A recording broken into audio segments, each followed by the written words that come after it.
Siri_bot has joined Cerebro Love. Huntress Irui is now live. Streaming Genshin Impact, continuing backlog quests, current quest will be displayed on screen.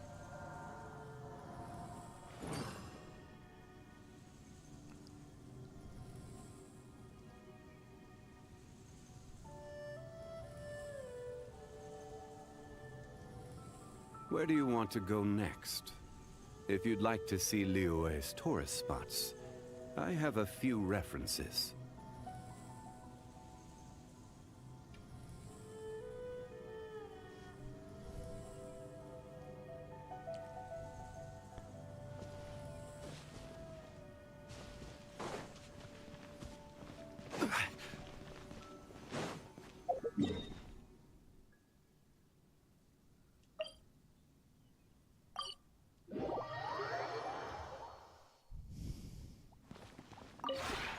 This realm is...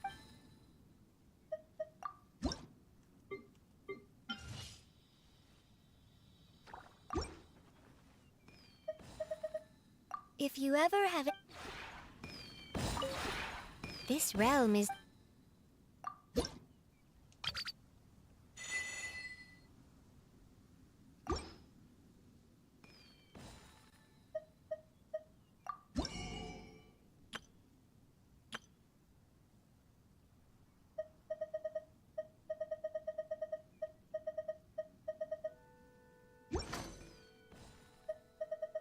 If you ever have it...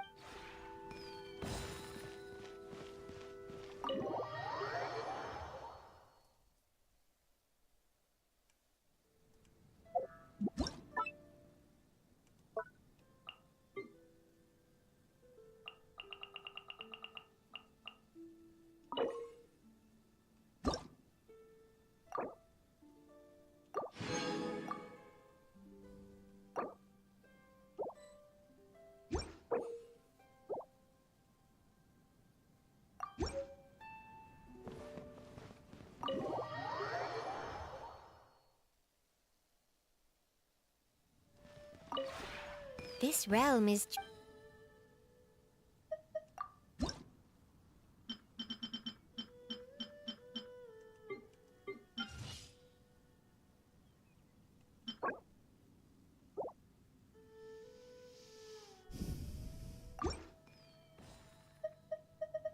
If you ever have any...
Osmanthus wine tastes the same as I remember.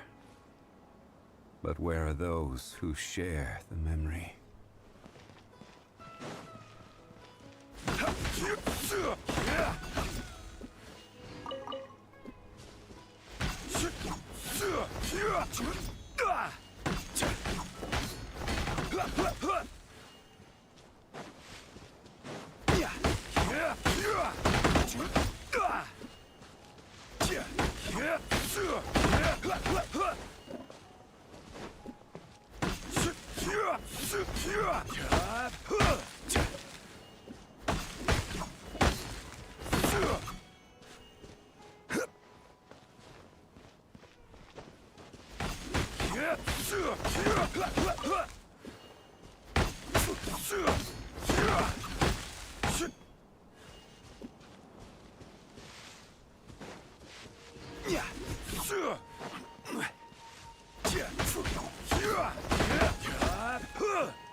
Boats are made for transferring commodities back and forth.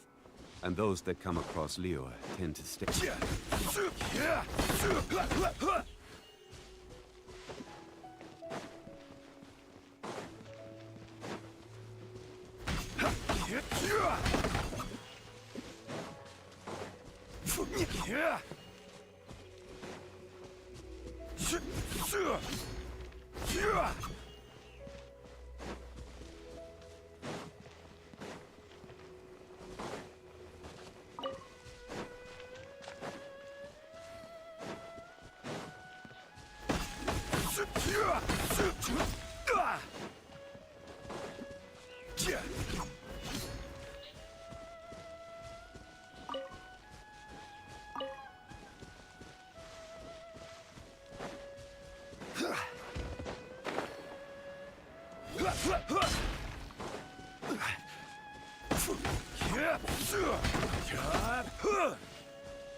You're open.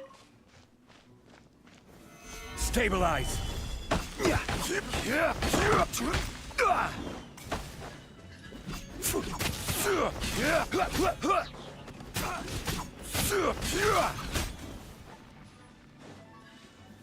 Gather.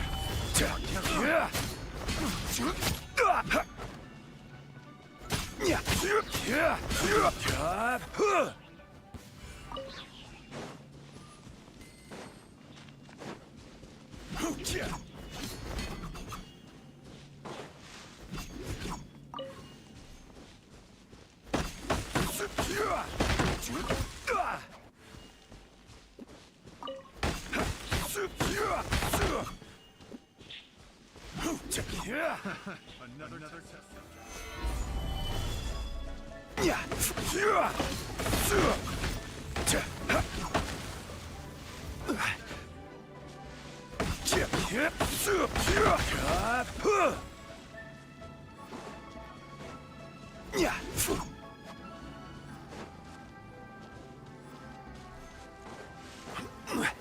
Stabilize.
Gather.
Solidified!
Solidified!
Relax.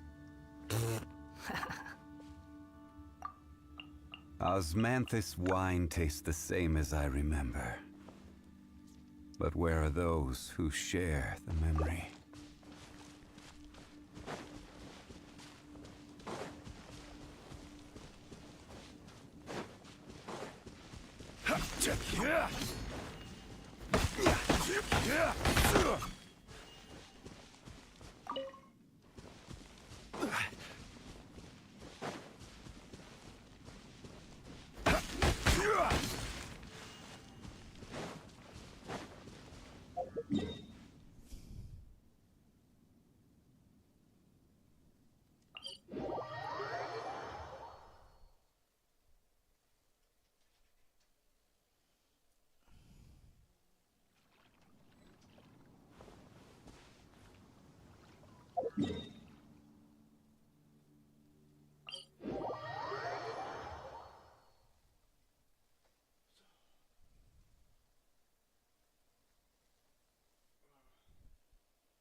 Stabilize!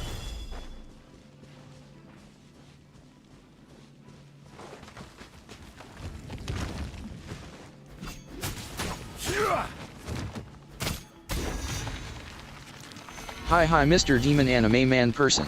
Here you are. Hello, what's up?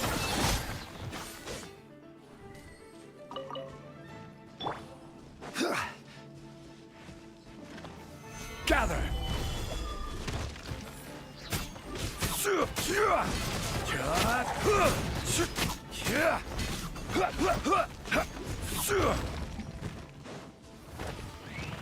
Stabilize!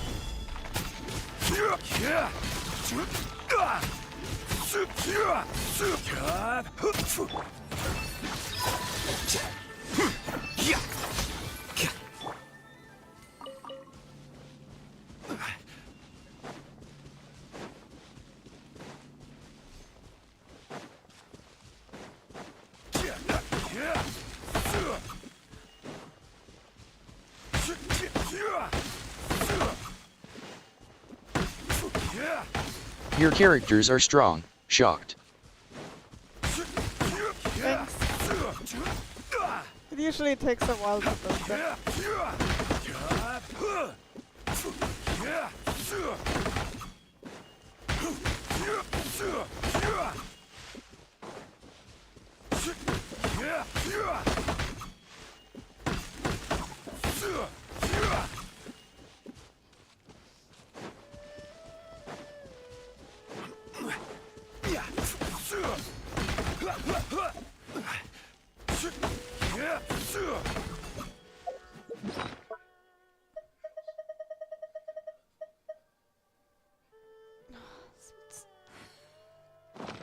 Es wird eine ganze Menge brauchen, für was ich an der einen Stelle vorhabe.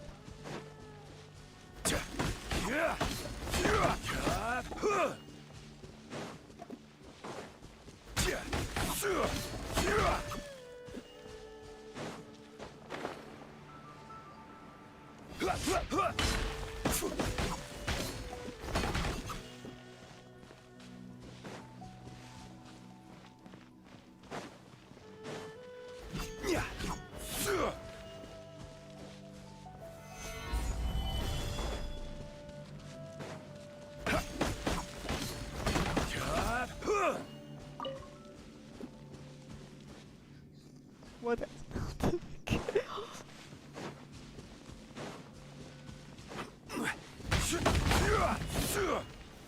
Gather!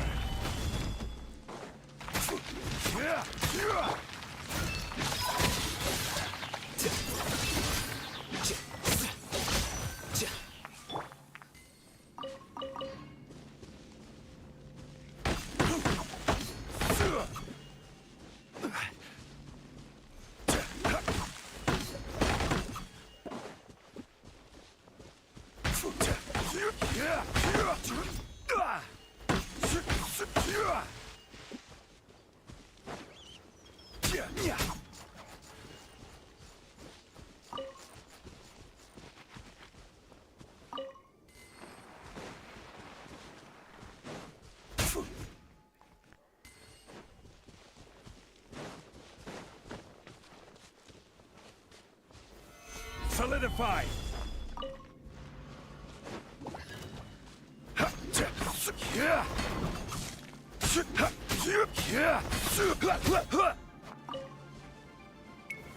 Stabilize!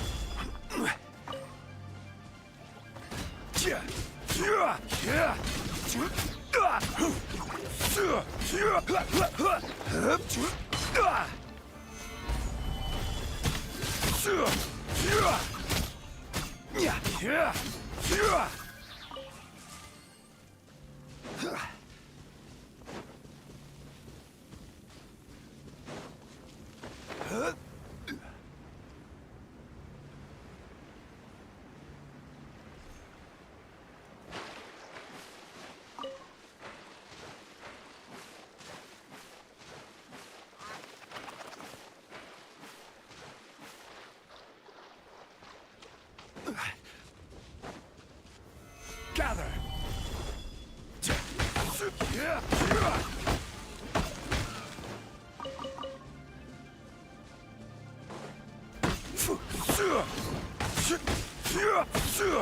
Solidify!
Stabilize!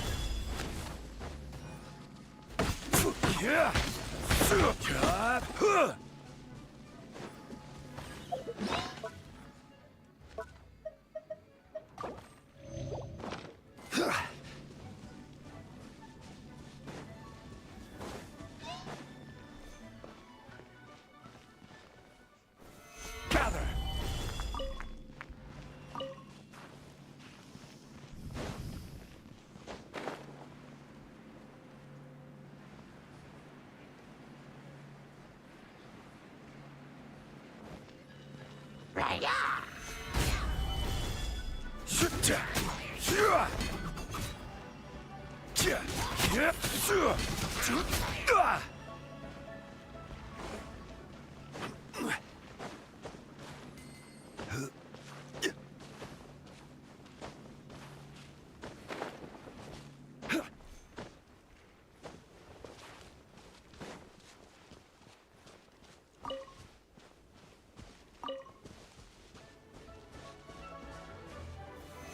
Solidify!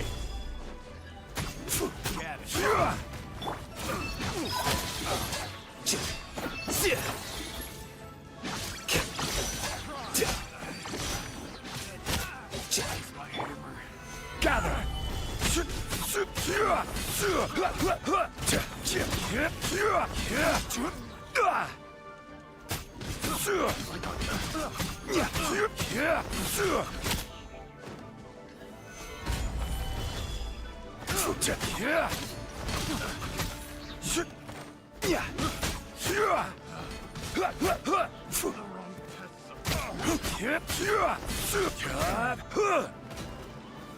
Solidify!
Stabilize!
Solidify!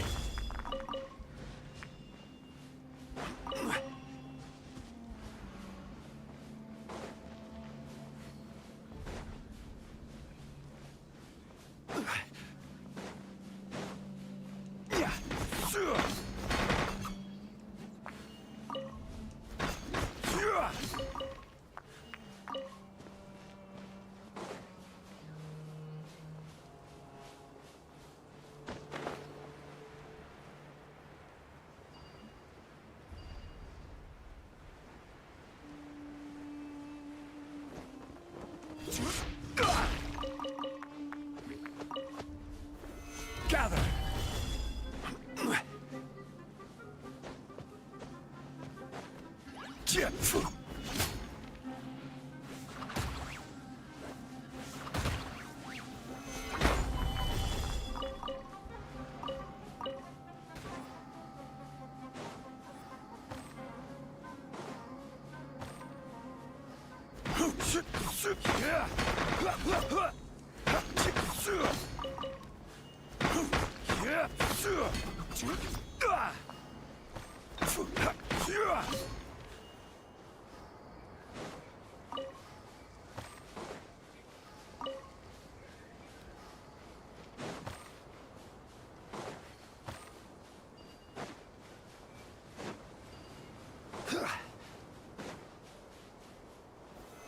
Solidify!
never.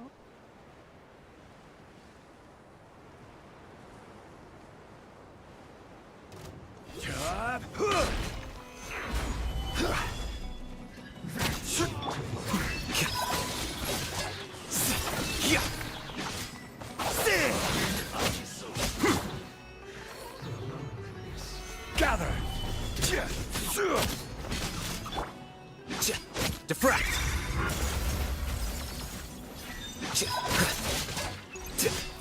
Flicker!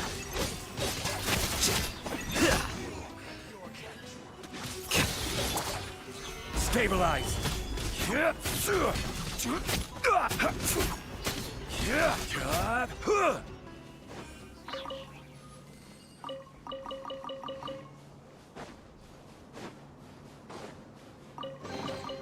Unsolicited, and all the more valuable for it.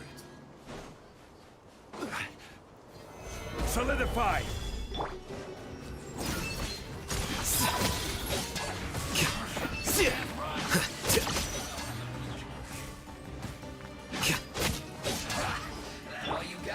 Gather!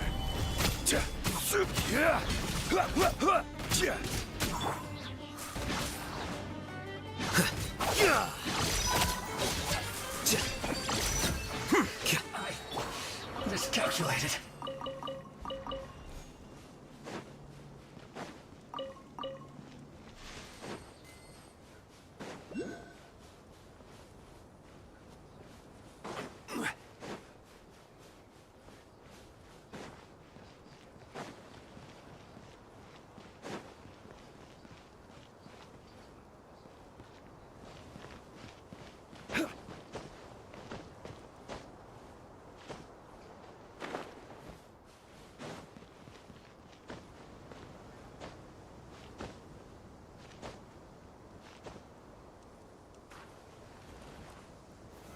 Solidify!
Yep, the full insight.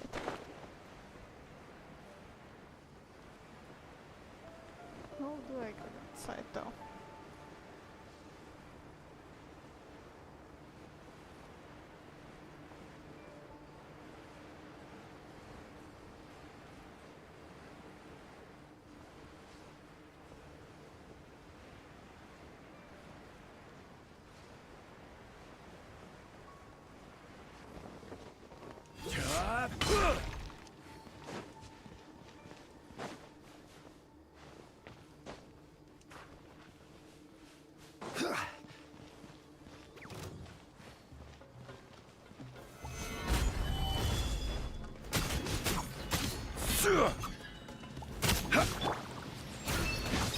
The process of elimination.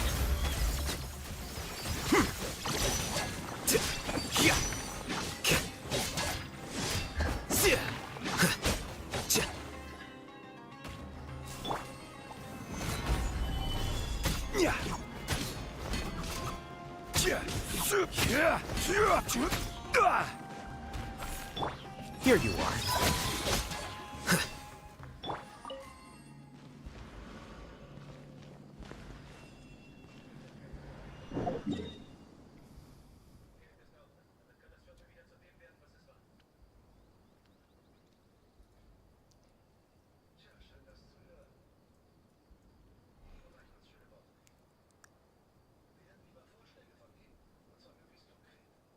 Osmanthus wine tastes the same as I remember. But where are those who share the memory?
Stabilize!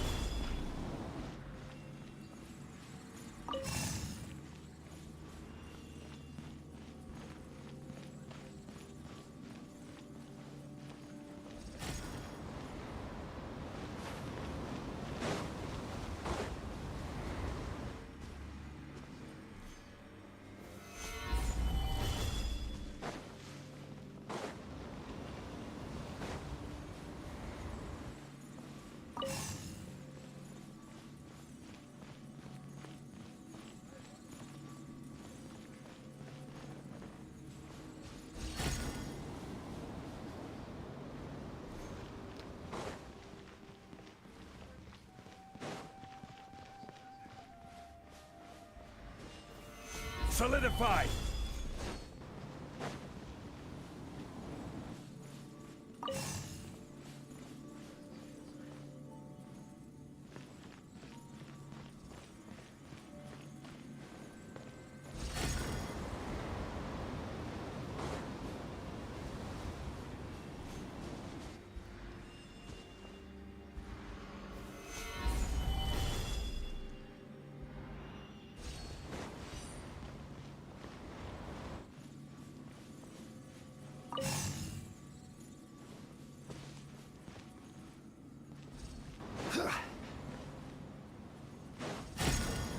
Ah, das ist so... Stabilize!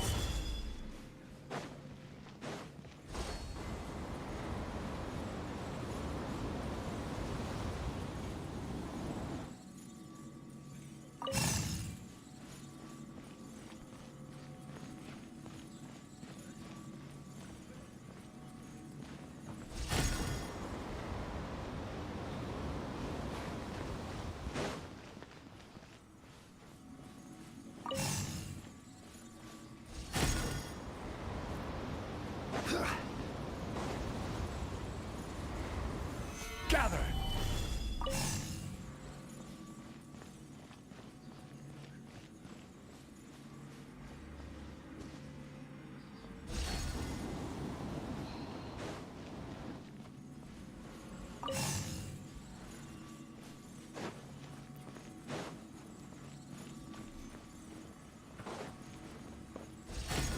Oh, du willst mich doch...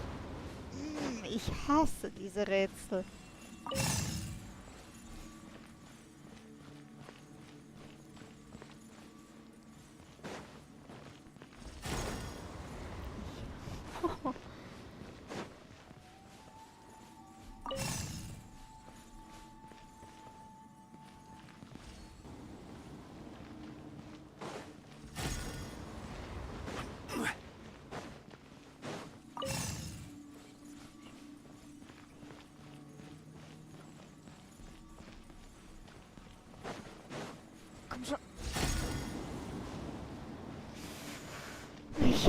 hasse dieses Rätsel, ey.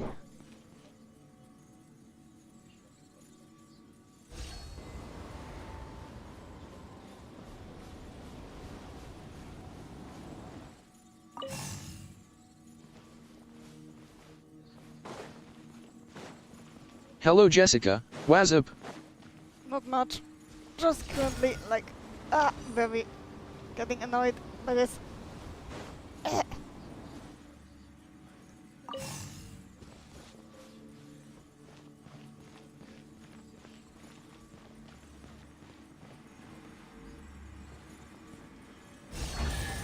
Merry Christmas. Certainly worth the A day extra too money. early, I would say. Ow. Bonk.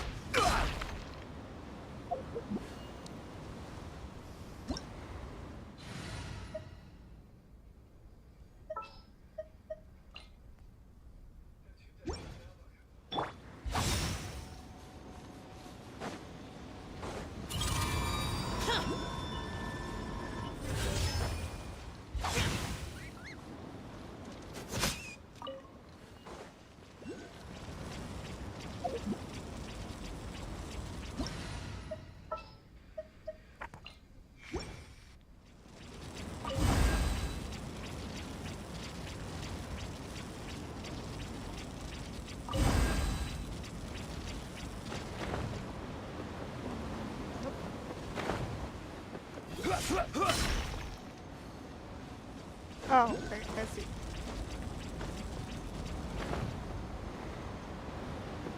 Bonk.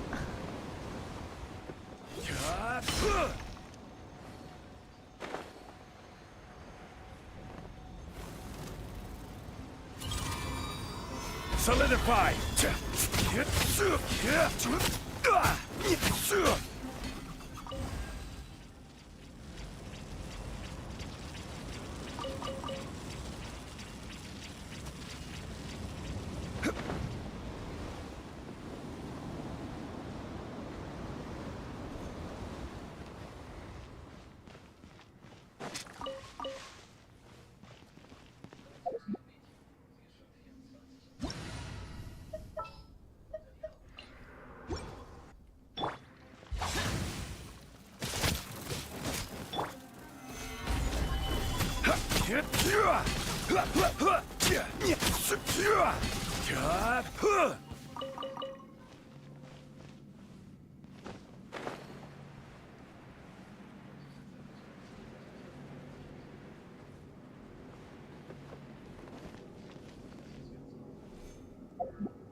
Oh god, he bastard, he made me fall, huh?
Gather!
One man's stone is another man's gem.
Unsolicited, and all the more valuable for it.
Stabilize.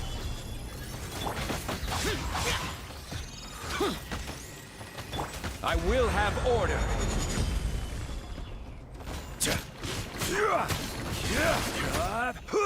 Solidify. Boring.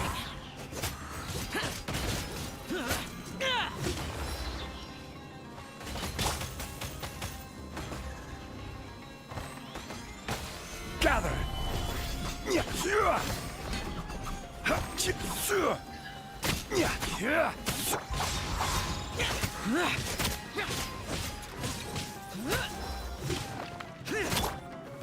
Stabilize. Order guide you.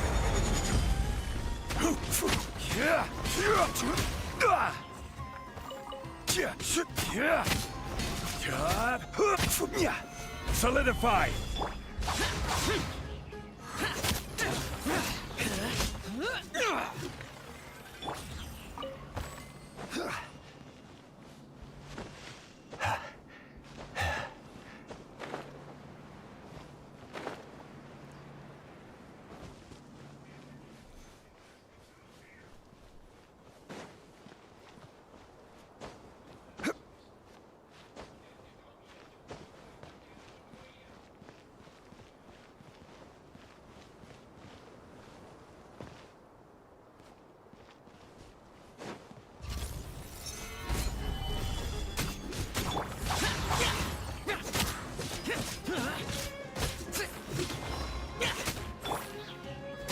This is order.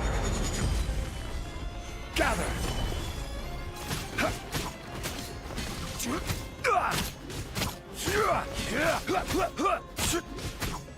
Useless.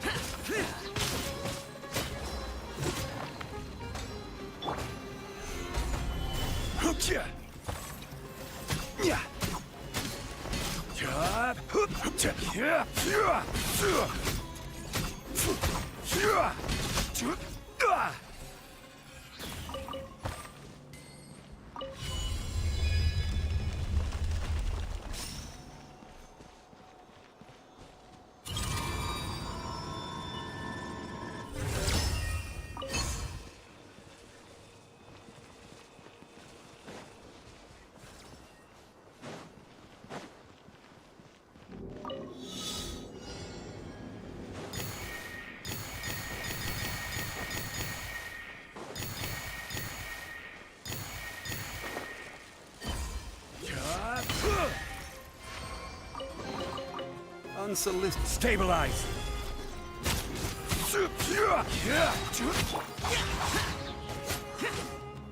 Order guide you.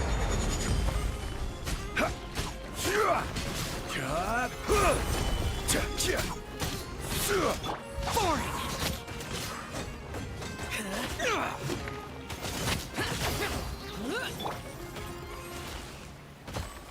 Gather.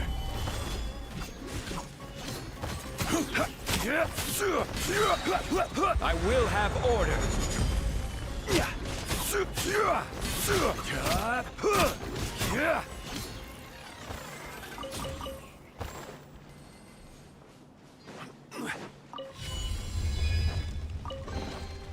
Certainly worth the extra mile.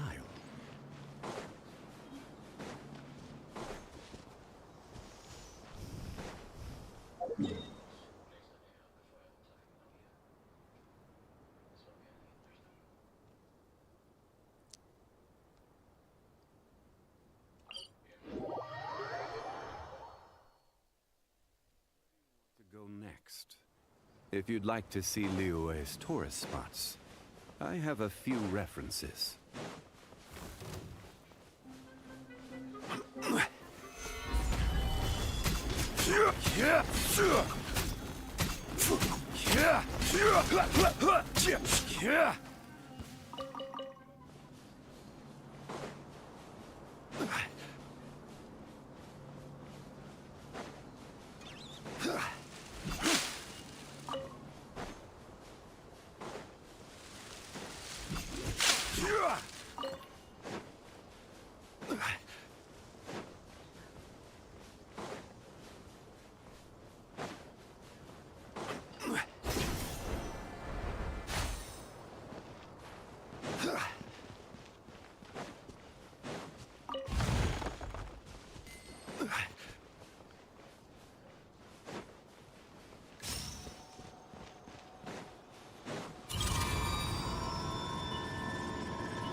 One man's stone is another man's gem.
Unsolicited, and all the more valuable for it.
Certainly worth the extra mile.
Osmanthus wine tastes the same as I...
I guess I'm finally on the right path.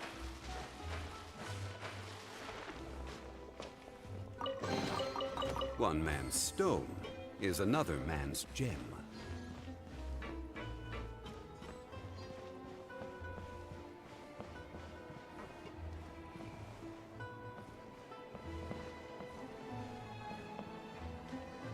Those parts.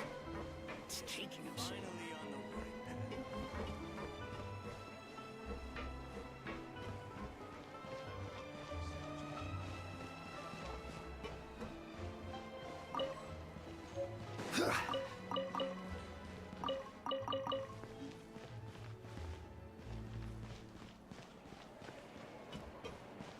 Adventuring underground is way more fun.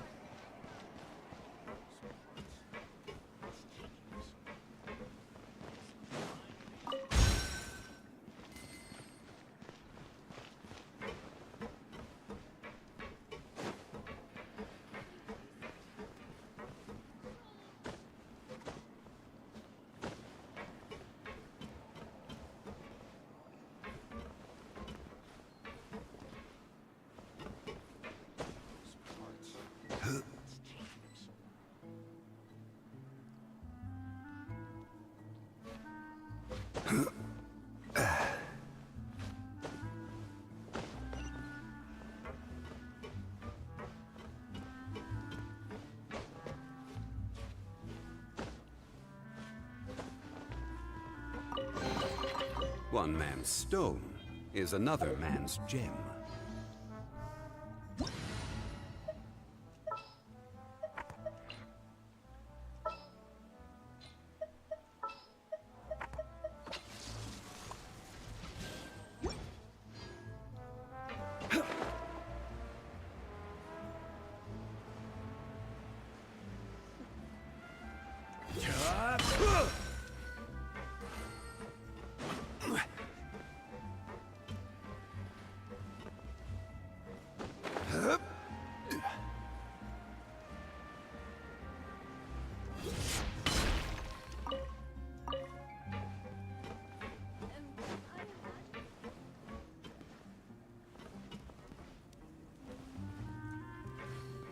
it. Most certainly correct, my dear.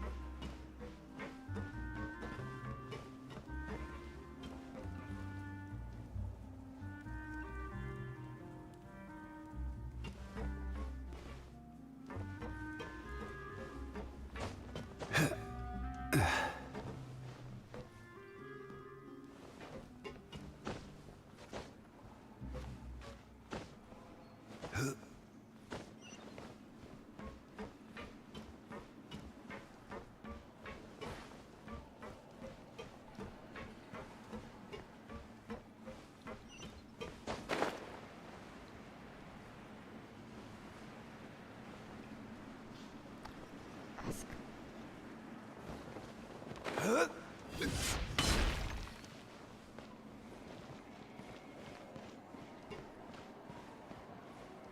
Adventuring underground is way more fun than I thought. I'm imagining things? Or is all this standing making me dizzy? People here really need to get more sunlight.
It's all right. I bet my dad talked your heads off, huh? What did he say?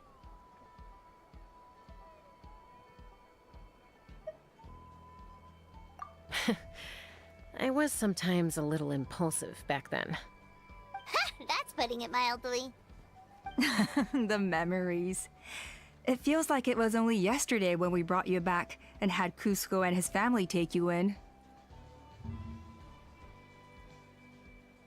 Back then, no one imagined this feral child would grow up to be the strongest warrior of the Flower Feather clan. Huh? You were the one that brought Chaska back to the tribe? That's right. Elder Alpa was already a veteran rider by then.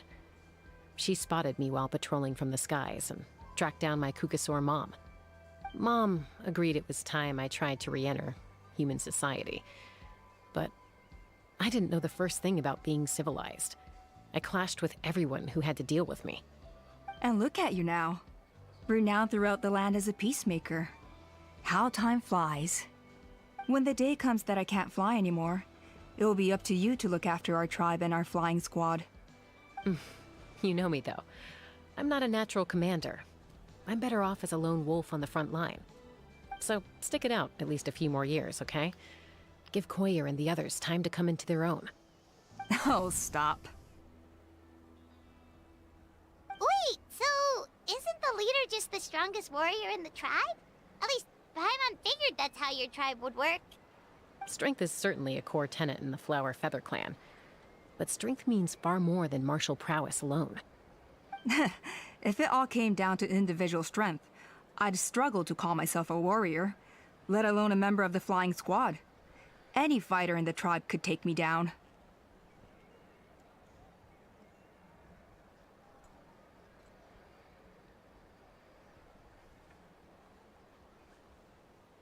Well, sorry to disappoint you. It was something I aspired to at one point.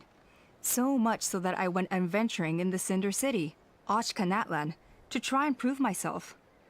But it was foolish of me. I wasn't ready. I came back empty-handed and seriously injured. The fact that I survived was something, I suppose. But after that, I never seriously considered myself a strong fighter. And yet, you still managed to become the leader of the flying squad, thanks to your experience and determination. All while battling those old injuries. Don't you think that's a display of strength in its own right? Let's shelve this discussion for now. Traveler, Paimon, there are some simple refreshments on the table. Please help yourselves. Yes! Paimon was waiting for that part!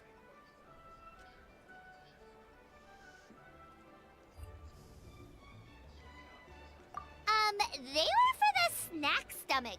The refreshment stomach still has plenty of space.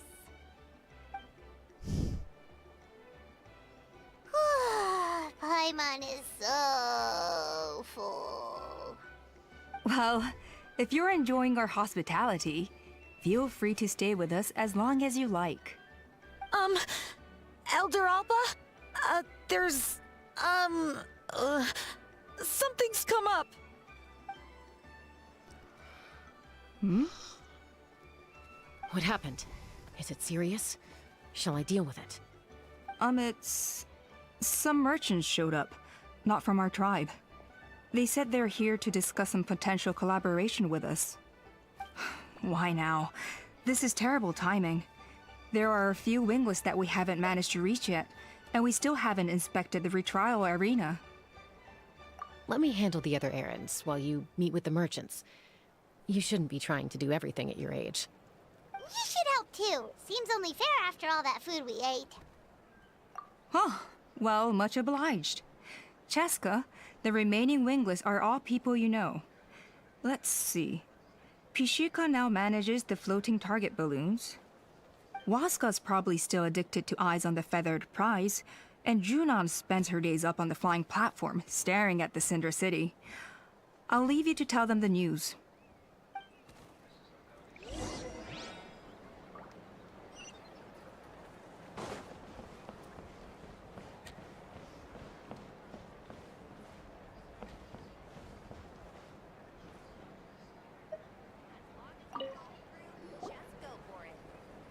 Are you sure you don't want to reconsider, Pashika? I appreciate it, boss. But honestly, I'm pretty happy with my life nowadays. Pashika, they're redoing the flying trials. Huh? Utoda? Ah, did Alpa send you? I was just telling Pashika the news, actually. The way things are with the tribe these days? I mean, you don't need me to tell you. This here is no future for a seasoned warrior like you. Ah, come on, boss. Do you have any idea how long it's been? I've been wingless for years now. I'm not cut out for that anymore. Of course, I'll do my part if we ever need to defend the tribe. But there's really no point in me trying out for the flying squad now. I've already made my peace with it. Not everyone has what it takes to return to the sky after going wingless. Elder Alpa's perseverance is something else. And it's okay if I'm not destined for greatness. I might not have the Kukasaur's approval, but with my hot air balloons, I can still reach the skies. Handling these balloons every day, seeing how the customers react, the looks on their faces, that's enough for me. Finding something you love doing can be just as hard as passing the flying trial. It's worth holding on to. Fair enough. It's your choice. I won't force you. Oh, by the way, you should try taking a balloon ride if you've got the time. Once you've been up there for yourself, you'll see why I love it so much. No problem. If you ever want to give it a try, you know where to find me.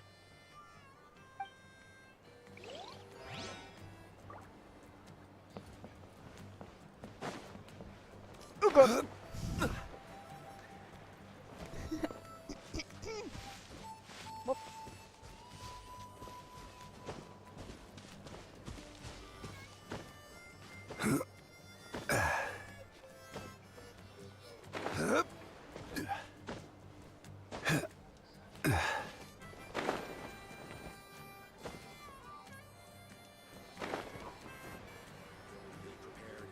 And stay safe.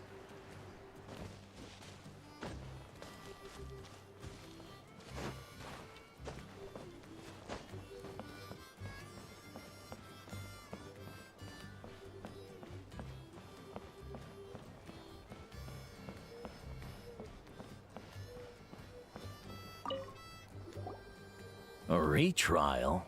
What's the point? I pretty much treat life like it's a game.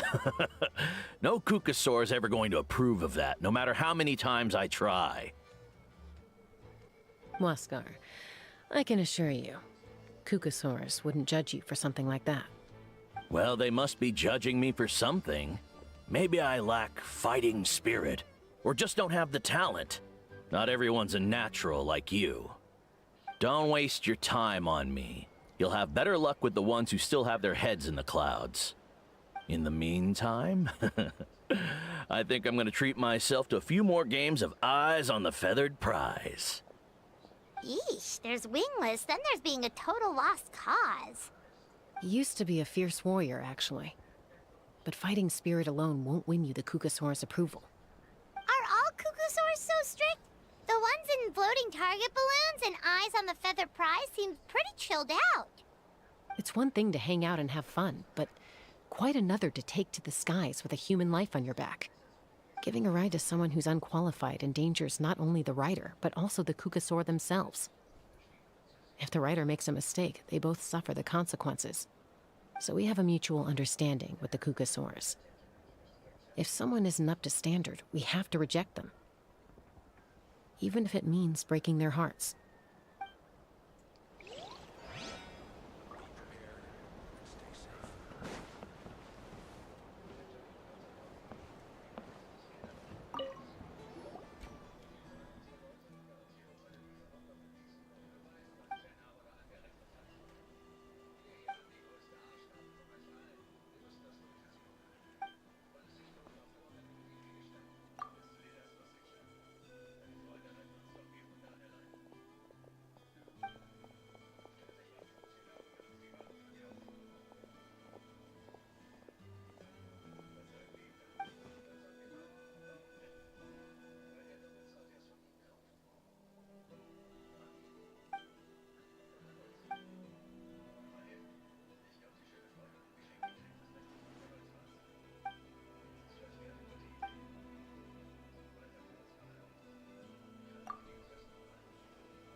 Osmanthus wine tastes the same as I remember.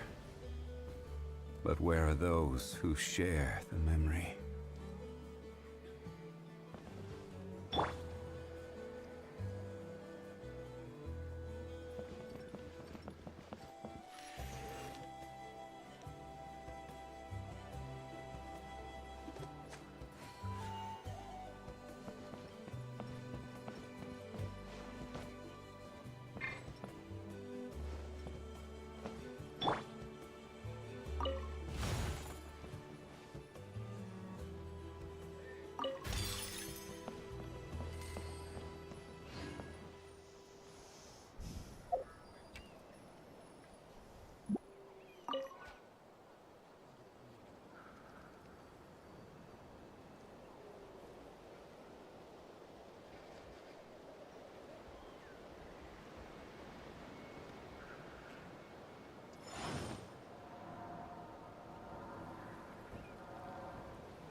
Where do you want to go next?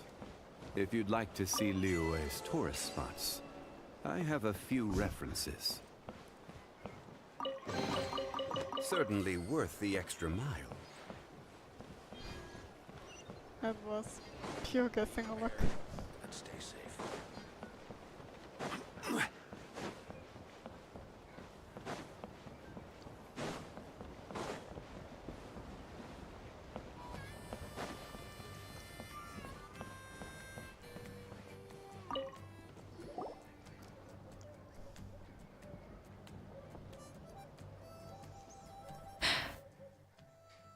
Hey, Junan. Gazing out at Ochkanatlan again, huh? Chaska? What are you doing here? Is something up? The flying squad is hosting retrials again soon. Wanna give it another try? Maybe you're forgetting the definition of wingless. I've failed so many times already that I've decided to call it quits for good. I'm done. Elder Alpa always goes out of her way to come and tell me when a new trial is coming up, and it's nice of her to think of me. But nothing's gonna change. I'm not going to suddenly pass just because they're holding another trial. They're making some big changes to the arena this time, so the flying experience should be smoother than before. Koyer's gonna try again. No, forget it. If I was genuinely good enough to make the squad, the location shouldn't affect my chances. A true rider can fly confidently whatever the conditions, like you and Elder Alpa. Junan! They're redoing the... Huh? Chaska and the Traveler. You're already here. I guess they told you already then. Come on, let's go train together.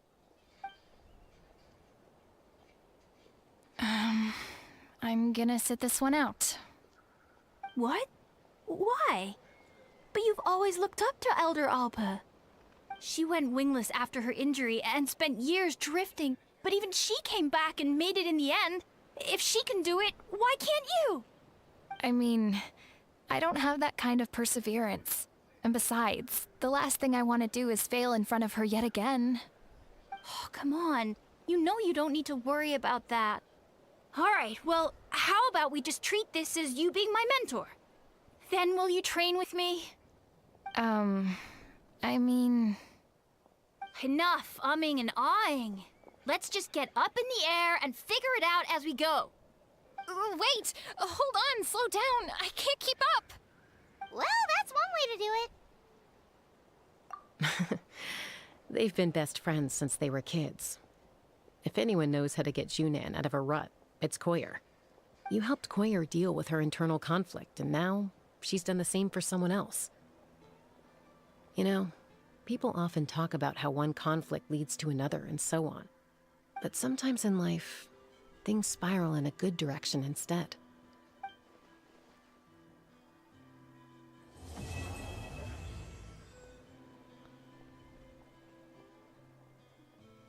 It's been a few days since the battle. Hopefully the tribes are getting back to normal. The Flower Feather clan was hit the hardest, right? That's Chaska's tribe. Maybe we should check how everyone's doing. We might be able to help them out. We've notified all the wingless on the list now, right? Where to next? The trial arena. Shit, sorry, Chaska.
Oh, hey there, Chaska. Did Elder Alpa send you? Yeah, she's got other things on her plate right now. How are things looking here? Well, the inspection revealed numerous blockages all over the trial arena. It looks like they're the result of ley line disorders caused by repeat abyss invasions. Theoretically, we just need to clear those obstacles, and the arena will fill up with gaseous phlogiston again. But that's proving difficult to achieve in practice, for all sorts of reasons. Why don't you head on down and check things out for yourself? Feel free to ask the staff for more details.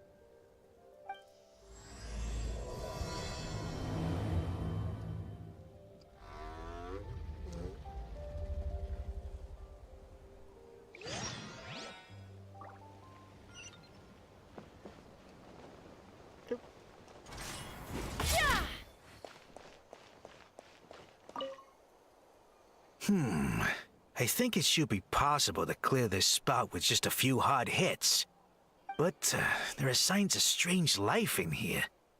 Meddling with it might be dangerous.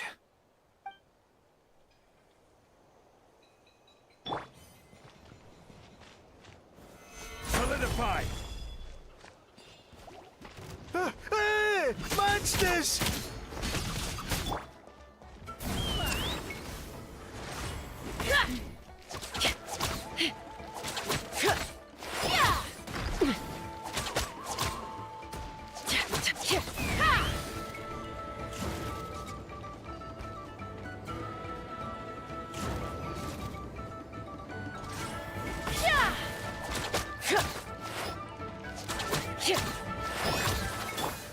Stabilize!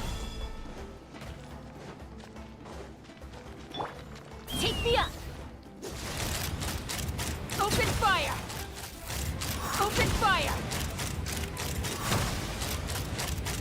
Open fire! Locked on!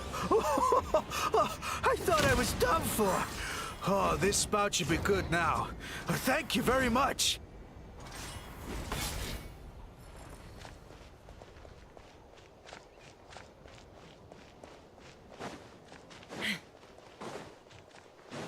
Let's fly!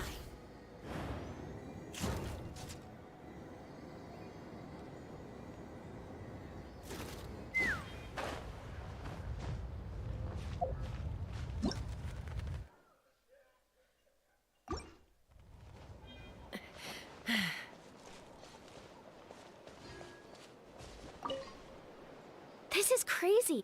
Maybe Inkanak was right after all. If a stable structure is formed inside the solid phlogiston, I'll need to hit all the weak spots at the same time to break it. But how am I supposed to do that?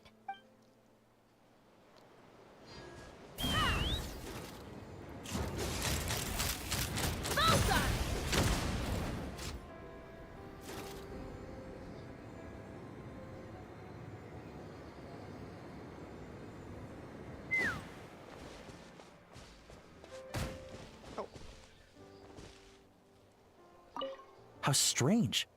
Why is there so much solid flow just in here? Well, could be from the Children of Echoes. Maybe it got swept up here due to the ley line disturbances? And I did see those strange markings on the cliff. I can't think of a way to resolve this. Short of going all the way to the Children of Echoes to borrow it to Petlisaur.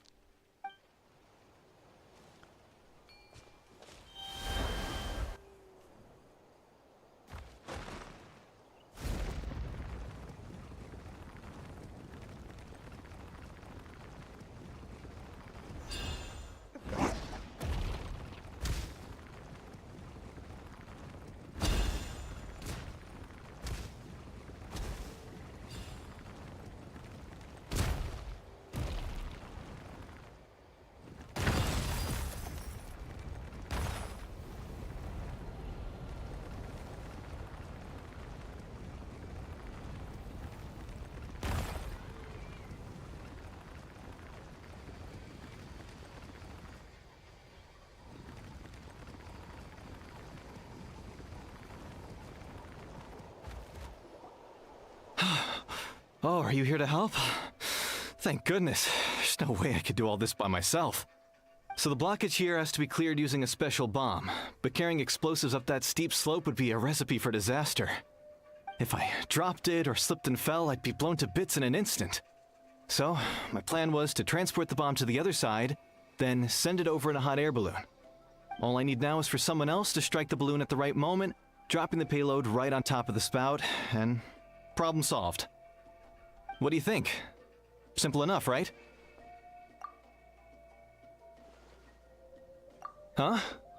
Oh, that one. No, I've got no idea who that belongs to. Or how they got it up so high. I just wish I could fly up there and check out what kind of tech they're using. Ah, well. Getting the trial arena back in order is more important. I'll head over and set up now. Let me know when you're ready.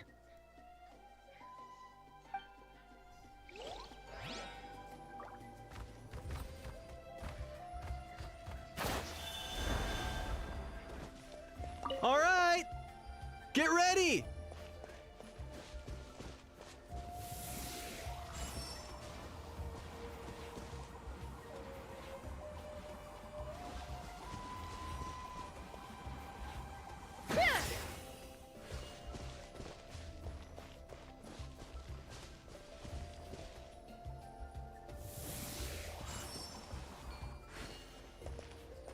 All right, get ready.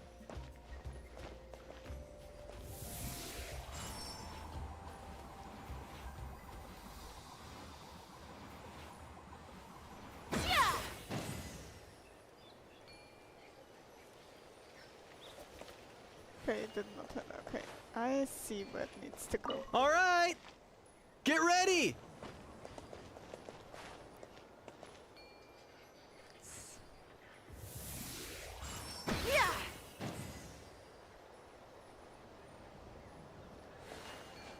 Wait, where the fuck does it need to go?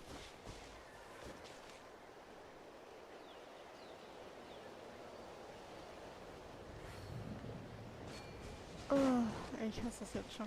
All right, get ready.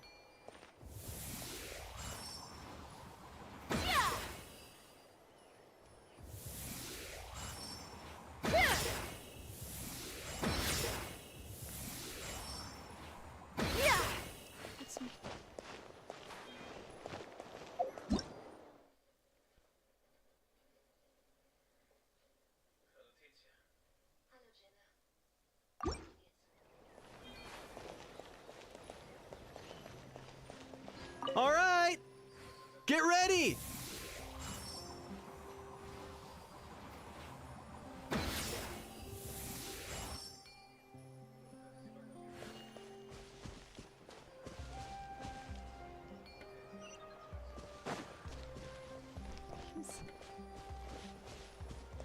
All right, get ready.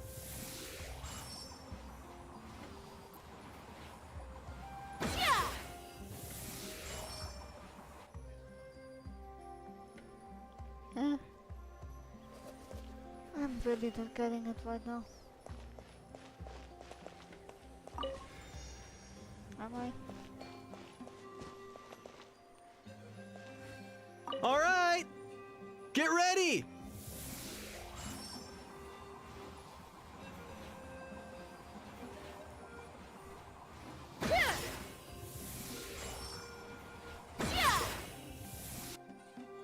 All right! Get ready!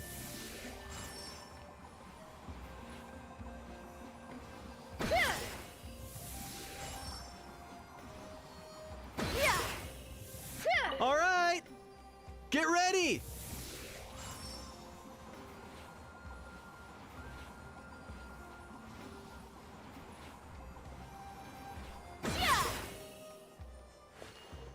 No.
I'd have lost myself long ago if I allowed myself to be led by the whispers of the abyss.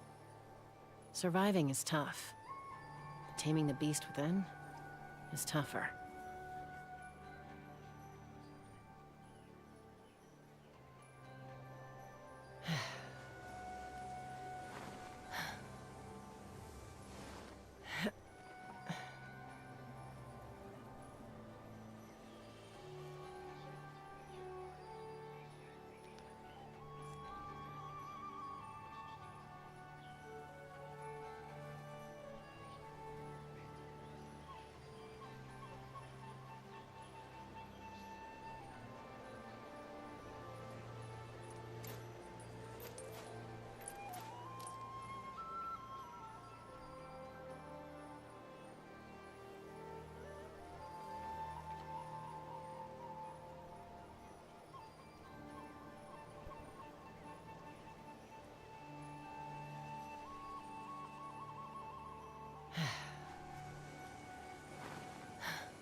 All right!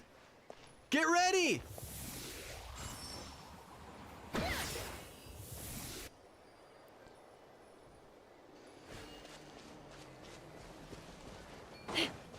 All right! Get ready!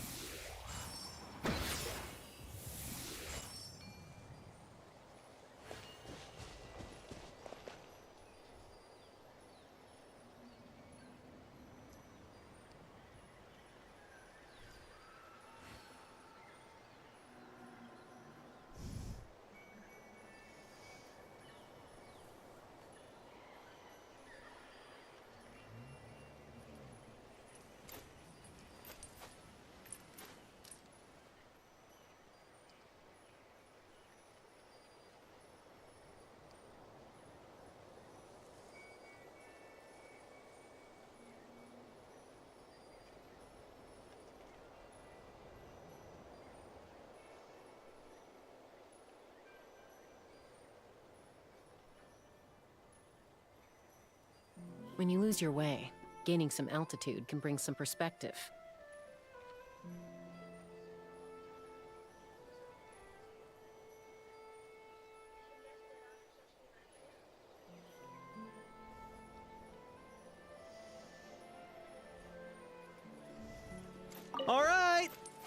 Get ready!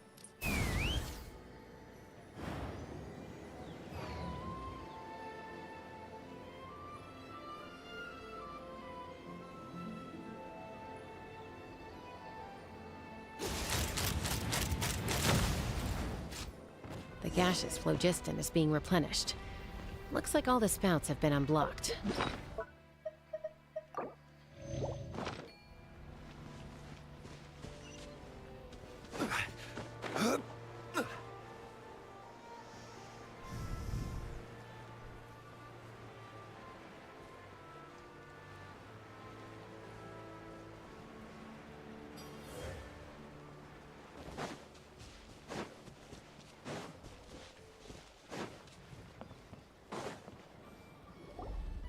Wow, you took care of everything in no time at all. Incredible work. Now we just have to wait until the gaseous phlogiston is fully replenished. Then we can kick off the retrials. Actually, Inkanek, I'd like to do a test flight first, just to make sure we're not missing anything. Could you arrange that for me? Huh? Thank you for following Caleb07005. Smiley There could face. still be other Hello. hazards we're unaware of. Thanks for the follow. All the more reason to have me test it out. How are you? Think of it as another inspection. I'm doing good, thank you. I guess you're right. With your flying skills, you won't be in any serious danger, even if there are hazards we overlooked. The conditions in this area seem Good to a little hear. unstable. But a test flight is the only way to catch any lingering issues. How was your day All right, going? I'll get things set up for you. Just let me know when you're ready.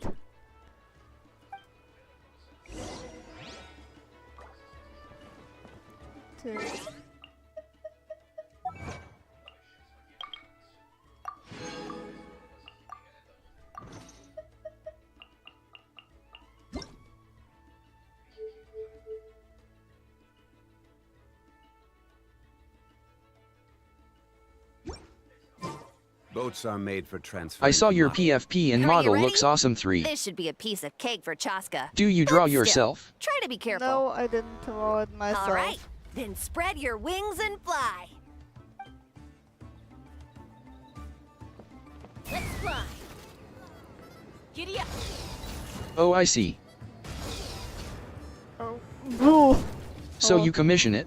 Yes, I did. Oh, Jesus. That is such an... Oh, cool.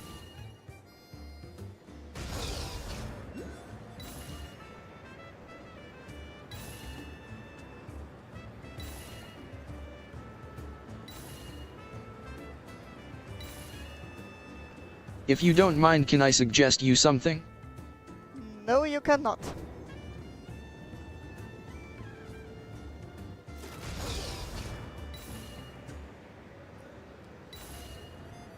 Well, I also love to draw arts. Wanna see? No, I won't.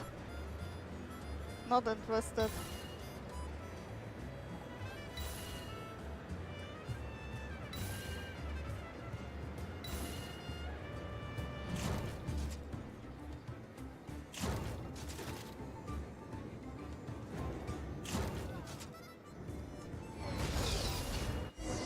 Oh God, please.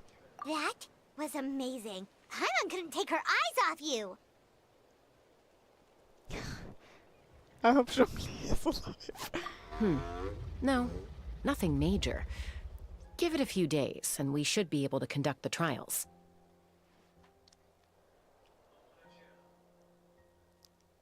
Help! Help me! You're from the Flower Feather clan, right? Please, come quick, you've got to help us! Catch your breath first. What's the situation? We got attacked by a Kukasaur. My friends are still stranded in the middle of the road with the goods we were transporting. Please, I'm begging you, save them! Huh? Are Kukusaurs really that aggressive? Do they usually attack groups of people unprovoked? Not in my experience, but there are exceptions to every rule. Let's go check it out.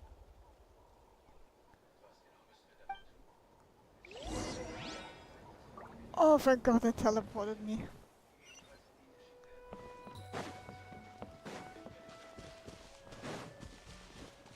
Ouch! I've never seen such an aggressive Kukusaur.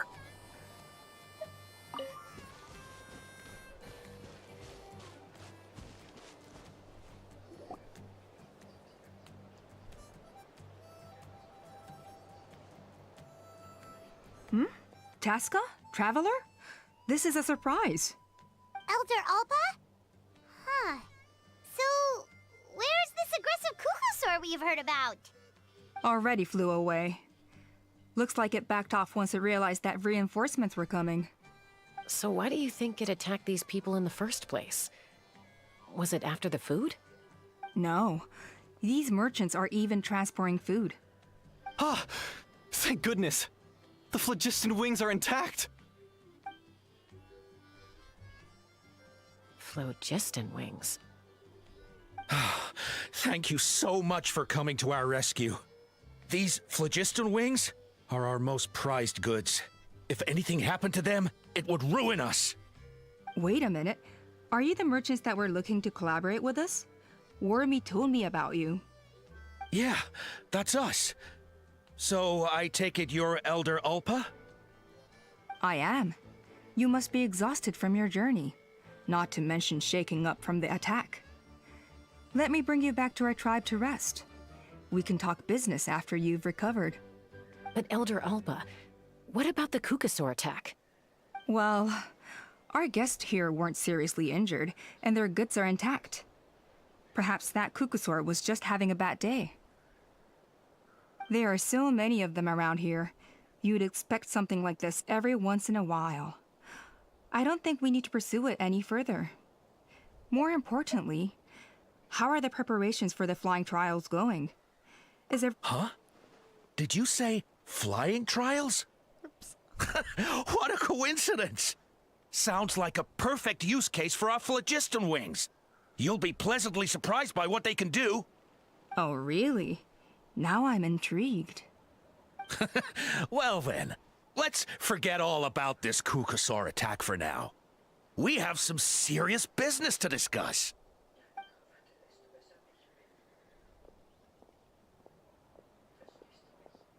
Huh?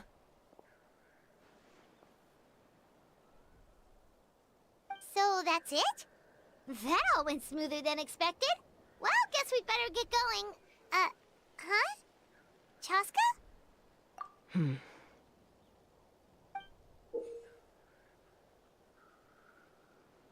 A blood-stained feather.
This realm is...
If you ever have any questions...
I need to get out more.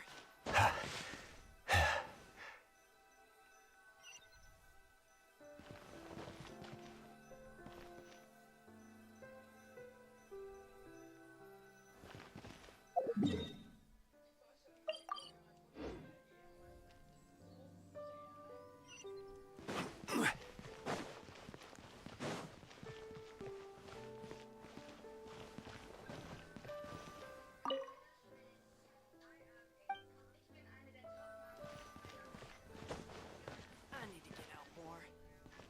Is that bugged?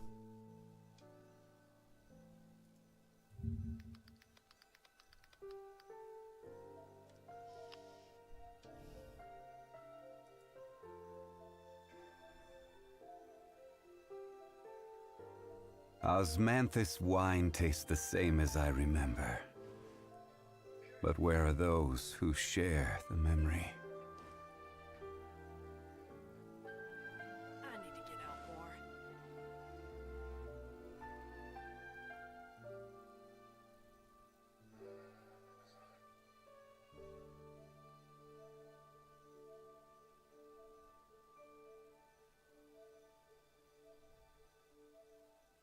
Every journey has its final day. Don't rush.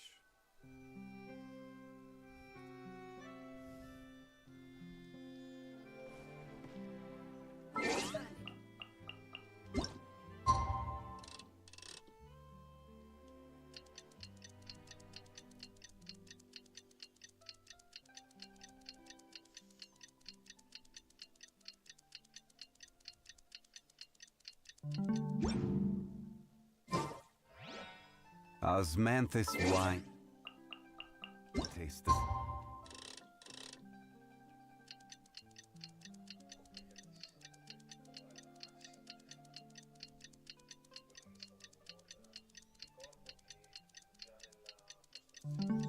same as I remember.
Feel free to check the Aquabus map and schedule for details.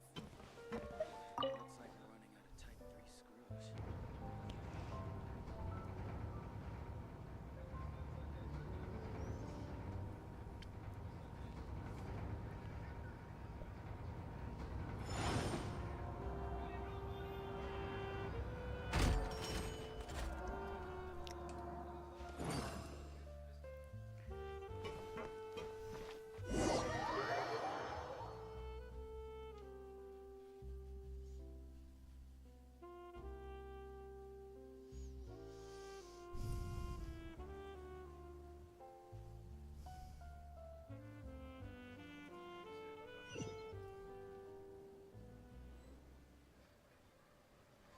Boats are made for transferring commodities back and forth, and those that come across Liyue tend to stay a while. So it is where many things come to settle.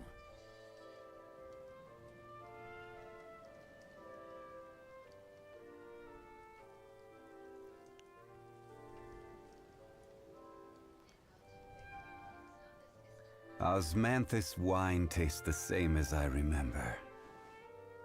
But where are those who share the memory?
Wait, isn't that Yansan? Wonder what she's doing here.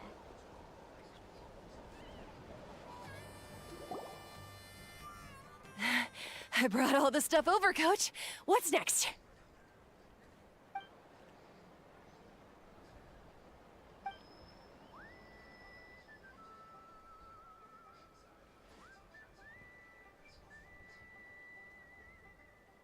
All right, I'll start by moving the boxes over. I'll help you. These things can get pretty heavy. Nah, I got this. These muscles aren't just for show, you know. You see that? Perfectly defined. I can lift this stuff up with one hand. Fine, as long as you don't wind up too sore to move tomorrow. I don't want to hear any complaints from you. Just prepare to be amazed. My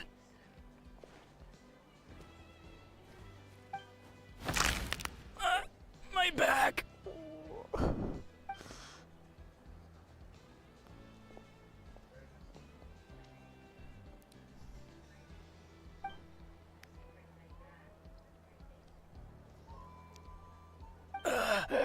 I knew I should have trained harder.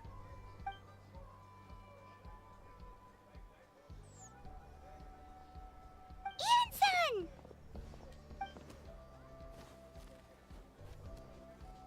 We were just about to ask you the same thing. We didn't expect to run into you in these parts.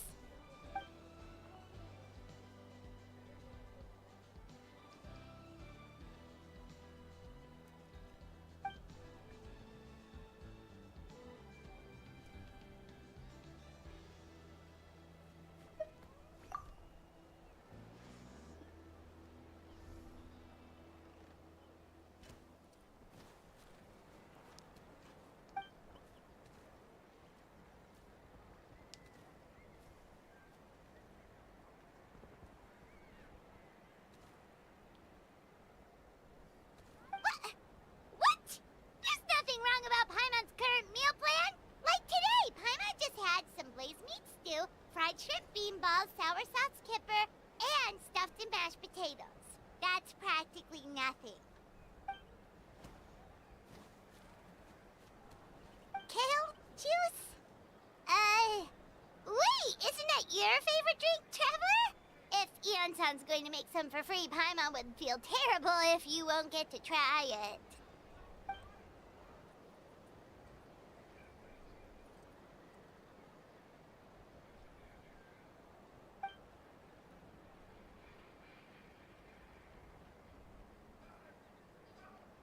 Of course, we're also here to help. Let's go see the chief.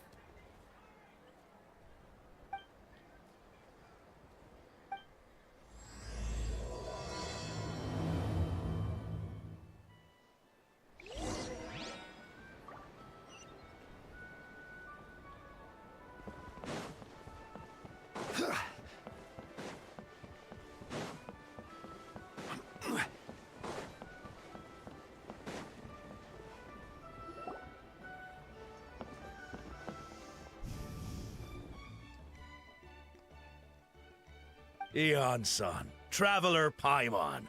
I'm so glad you're here.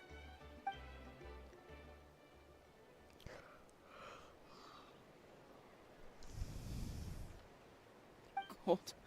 So cold. Duarte, are you there? I'm drowning, and there's something in the water. He's on the ground, but it almost looks like he's trying to swim.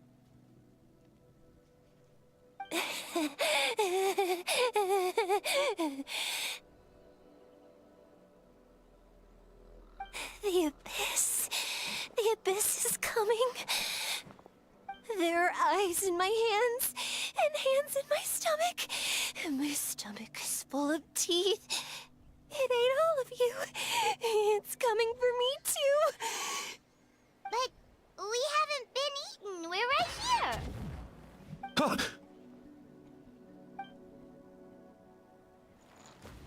Monstrous beasts! How did you get in here? As you can see, their mental state is quite poor. They went missing after the battle. We found them in the wilderness in the days that followed, but the damage had already been done. We found them unconscious in areas corrupted by abyssal tumors, lying next to their deceased comrades. My only guess is that something terrible must have happened during the battle. According to the chief of the Masters of the Nightwind, sudden exposure to a large amount of abyssal power can have mental as well as physical repercussions. We've never seen the effects this heightened before, but maybe Gasoithoth was just too powerful. Gasoithoth? What's that? It's the abyssal monster that appeared in the sky not too long ago. After consulting our ancient legends, we decided to call it Gasoithoth, Reaper of the Abyss. Oh, that giant black ball? Didn't we force it to retreat, though? True. It poses no threat to us now, but whatever wound it inflicted on these warriors still endures. We scoured all sorts of records for a solution, but nothing came of it. There was some mention of a treatment from several hundred years ago, but that knowledge is long gone. Right! You can purify abyssal power! Might as well give it a try!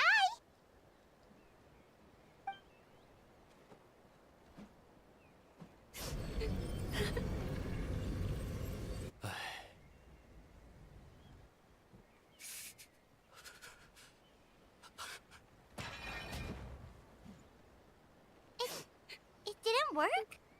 That must mean purifying the abyssal power within them still isn't enough. In any case, thank you for trying. So, what can we do now? Don't tell me my friend is just gonna be like this forever? Come back to me, Gogeta! Please, don't leave me like this! We beat Gasoithoth! They survived the battle! Are we really just gonna sit back and watch them lose their minds? What is it, Aeon-san?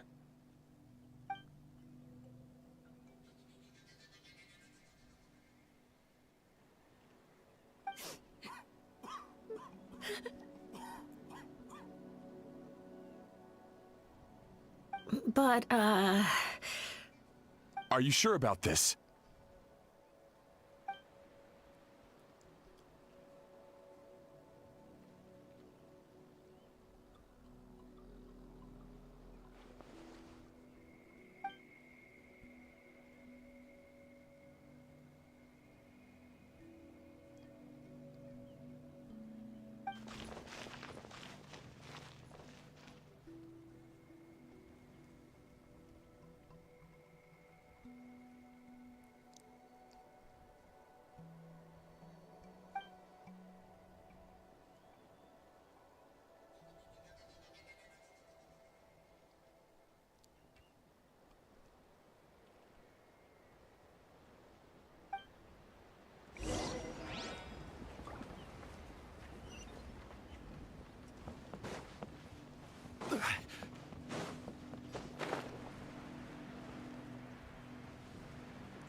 So dark, so cold. I want to go home.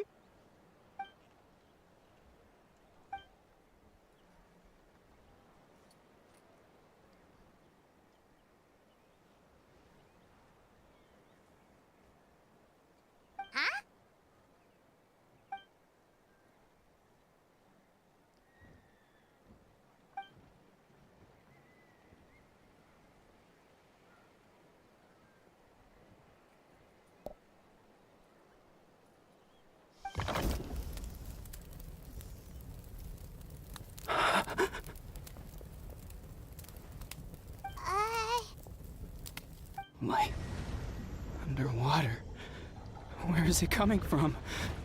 It's working! Is someone there? Please save me. No. No, wait. You have to leave this place. The water's too deep. You won't make it.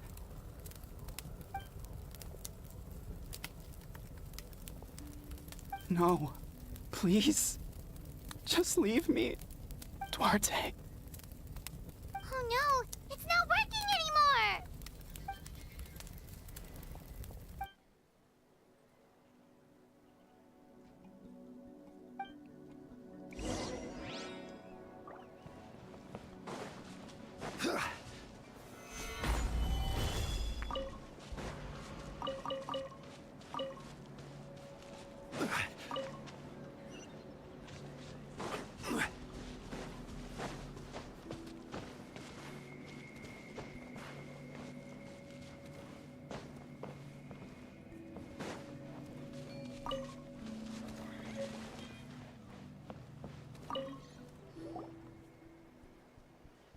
My friend, is he any better?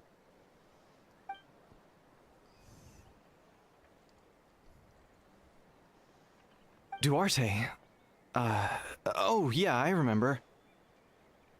Duarte was the name of Otoko's Surian companion. Otoko almost drowned as a child, and Duarte was the one who saved him. He dove deep into the water and used all his strength to carry Otoko back to the surface. It was pretty touch and go, but both of them made it in the end.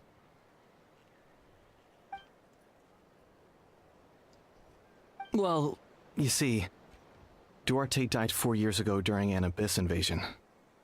He was helping evacuate injured warriors from the front lines, but fell to an ambush. He was a bit on the smaller side, but other than that, he was just your average Kukasaur. Well, hold on. What are you planning?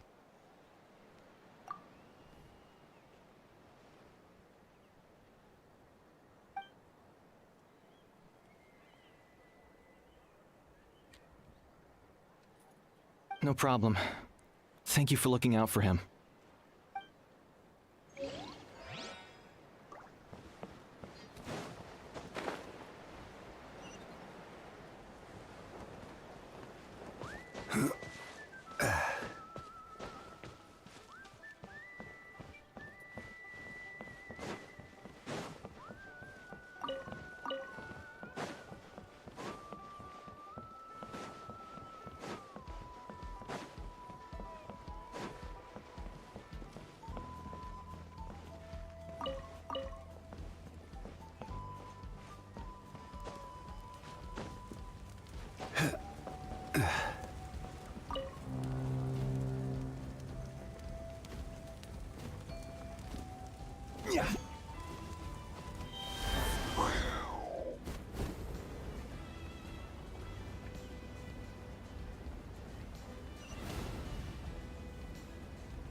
We're back! How are you feeling? Duarte?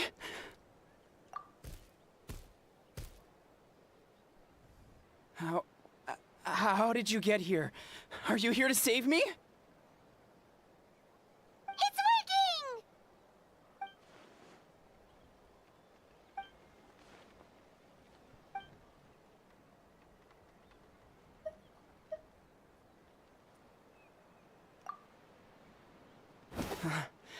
You're gonna carry me out of here just like last time.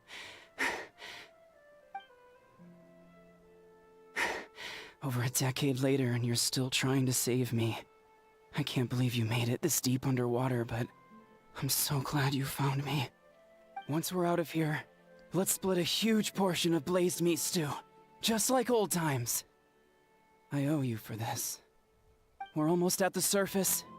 People tried to tell me you were dead, you know. As if I'd let that happen. I promised to protect you. There's no way. No way.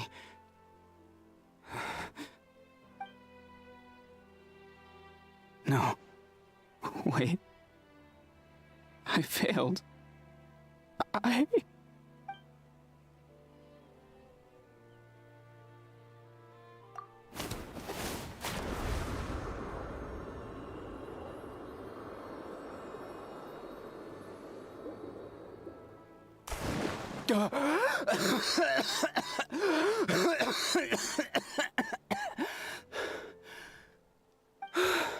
Duarte?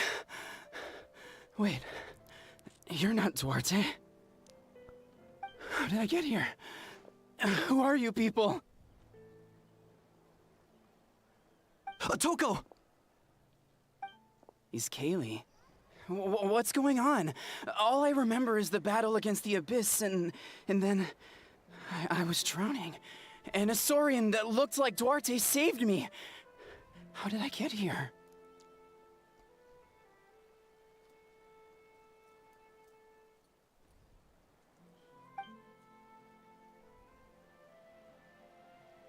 You went through all that for me?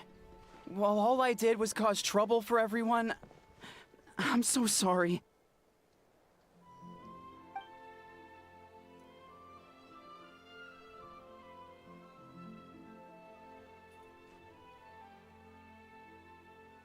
Thank you.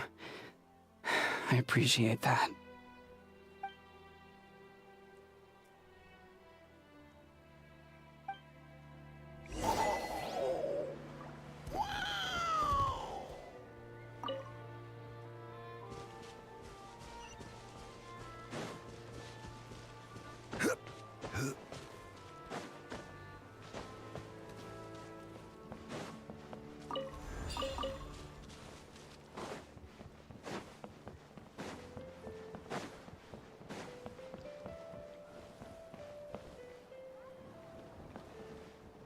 Oh, Eva lives here?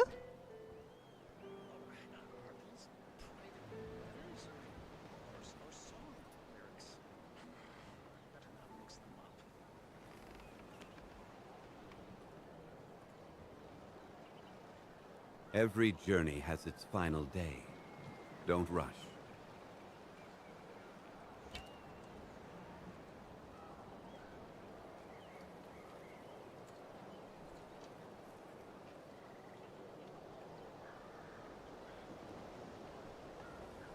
Osmanthus wine tastes the same as I remember. But where are those who share the memory?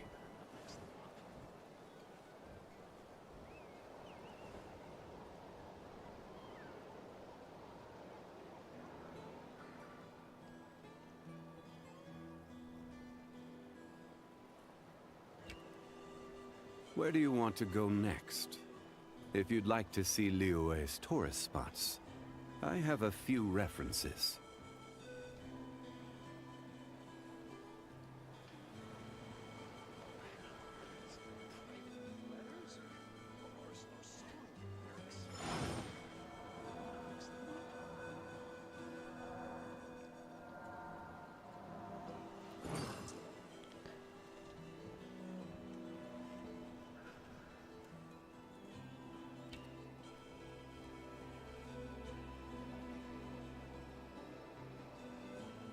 Every journey has its final day. Don't rush.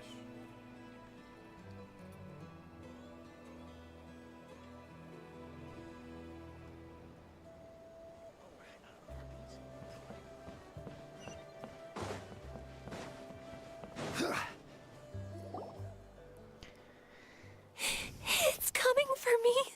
It's gonna eat me.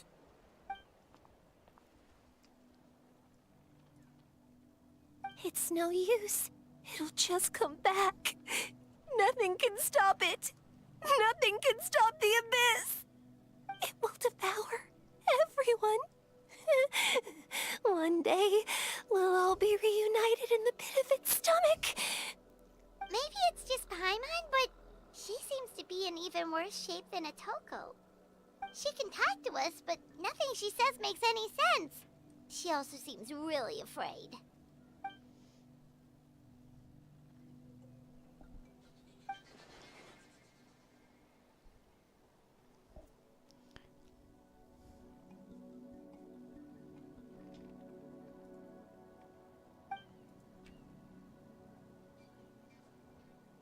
Ion-san, I heard you cured Otoko?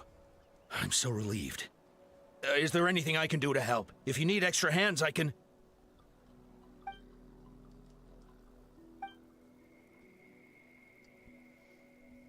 I think you're onto something. The mental distress does seem to be connected to pre-existing fears and anxieties. Kochita doesn't like it when people talk about her past. But the situation is urgent. So, I guess I'll be the bad guy. Ion-san, do you believe there are people in this world destined for battle?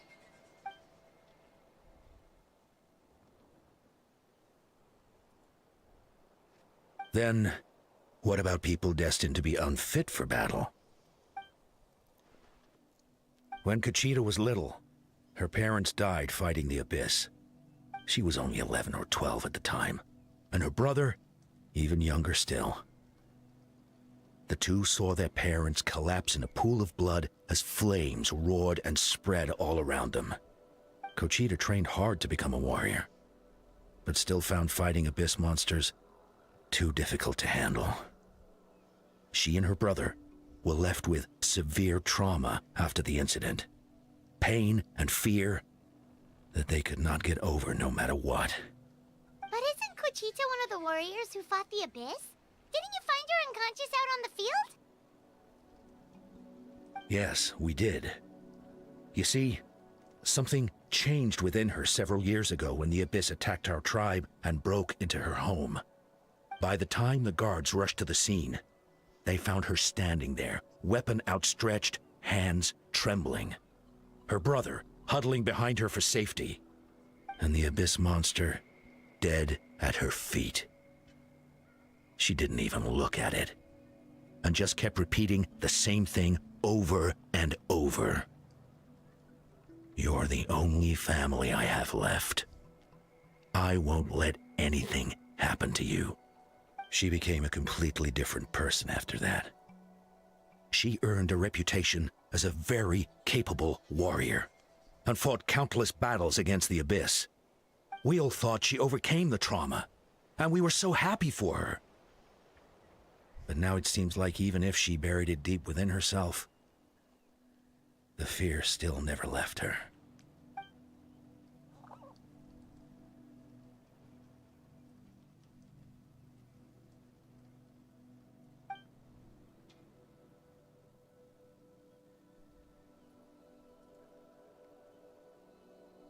How can we help her?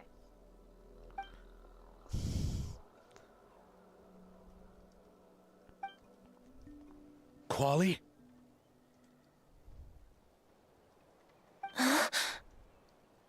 Quali, what are you doing with that weapon? Show me the monster that hurt you! I'll make it pay! I'm going to protect you this time! Calm down, Quali. That monster is already...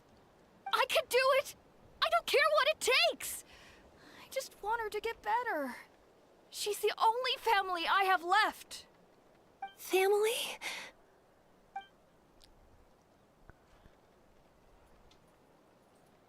If Quali goes to battle, the Abyss will devour him. I can't let that happen. I have to do something. But it's useless. No one can beat the Abyss. It's a death sentence. Just like what happened to Mom and Dad.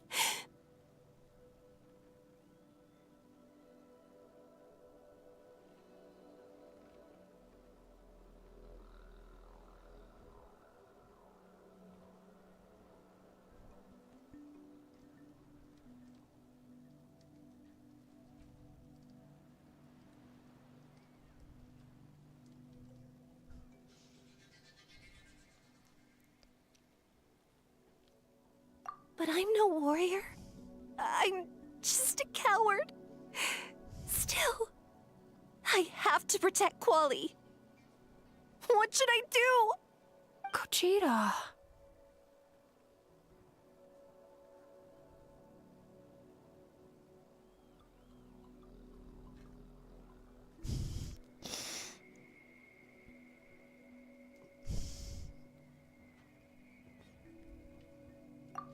did it.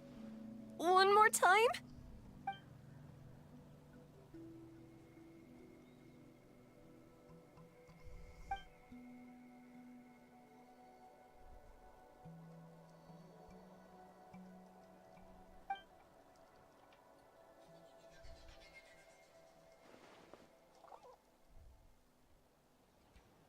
Try checking the mountains to the north.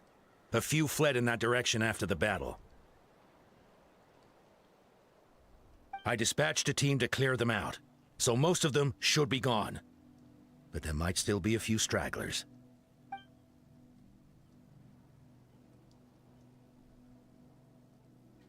There's no turning back. I have to face it, even if it will devour me whole. I'm coming too! I'm not letting my sister face this alone! Not anymore!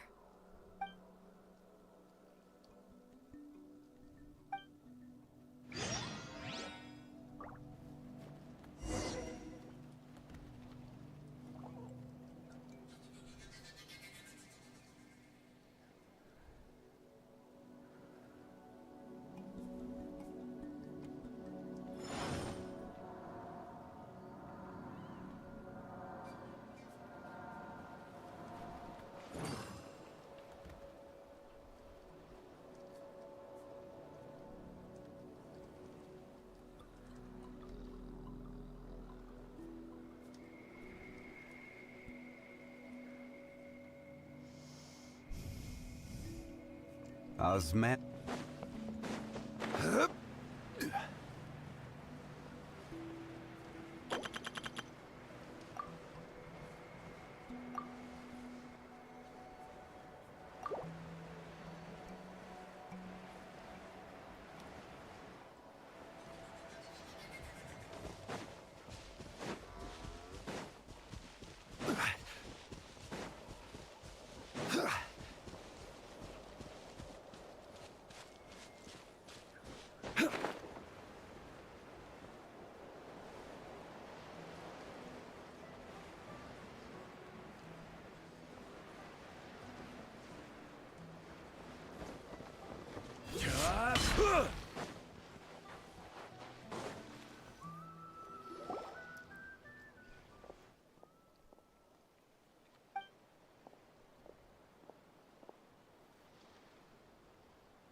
You were the ones who killed them!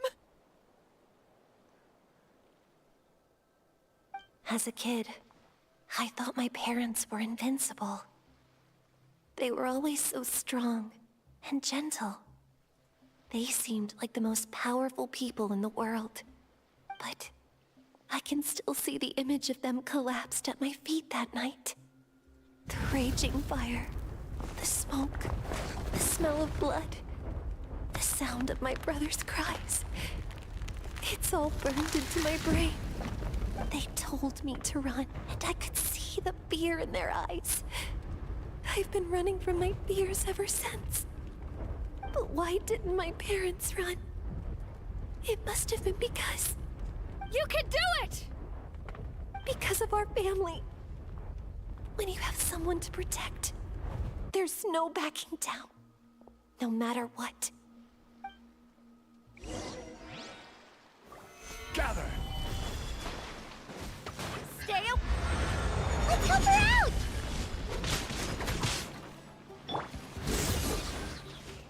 One with the force. Yeah.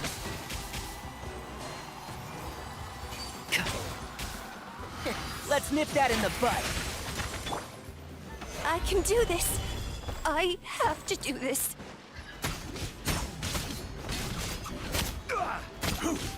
Nowhere to run. Go away!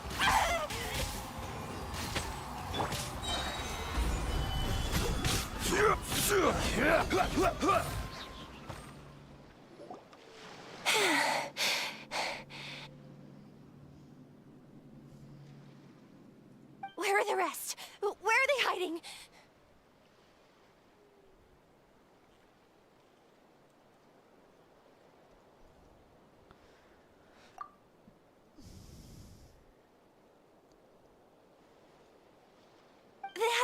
impossible.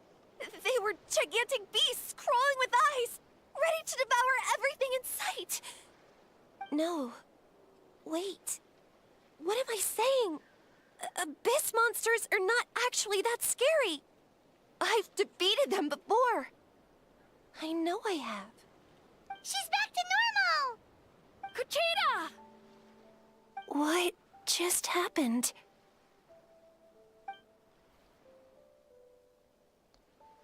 That is quite embarrassing. Sorry about that. I've always envied warriors who don't get scared or feel lost. It really felt like I was getting stronger over the years. But in the end, maybe I never made any progress at all.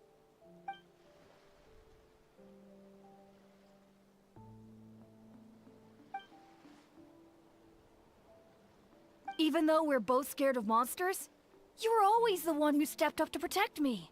But not anymore. I'm going to get stronger. From now on, we're in this together. Is that so? Then I'll look forward to the day when you'll be all big and formidable. I finally feel like myself again. I couldn't have done it without you all. Thank you for everything. I think I'll rest here for a bit. I don't think I can make it back to the tribe just yet. I'll keep you company.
Okay. Oh, I got it.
One man's stone is another man's gem.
Unsolicited, and all the more valuable for it.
Oh, anything red.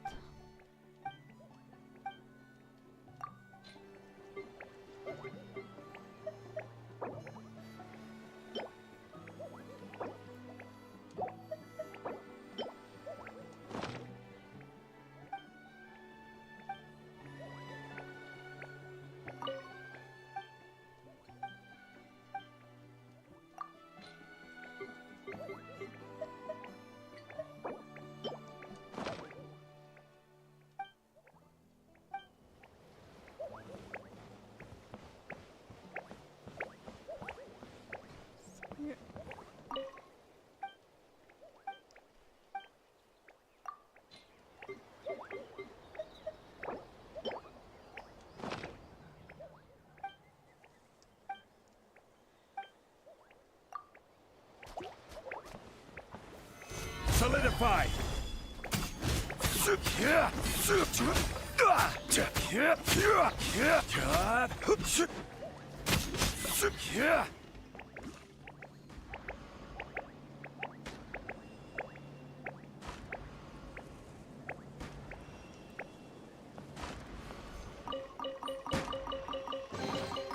Unsolicited, and all the more valuable for it.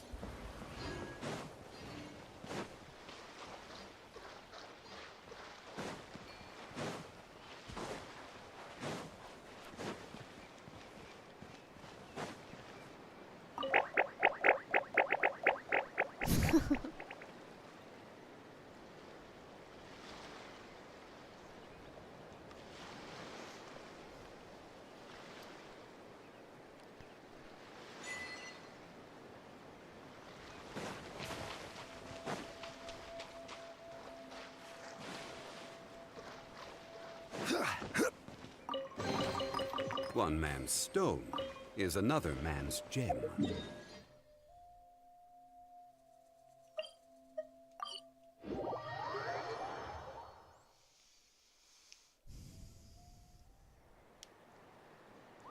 Atoko's all better. Did you hear? Really? Yes, really. It's all thanks to the Traveler and Ian-san. I see. I was wondering why the Traveler was chosen to accompany the Pyro Archon in the final battle. But I guess he really can do the impossible.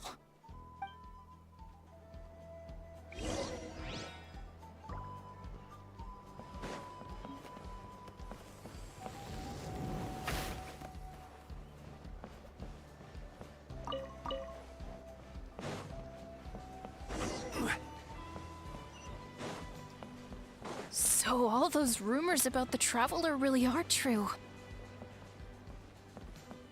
Kochide's getting better, too!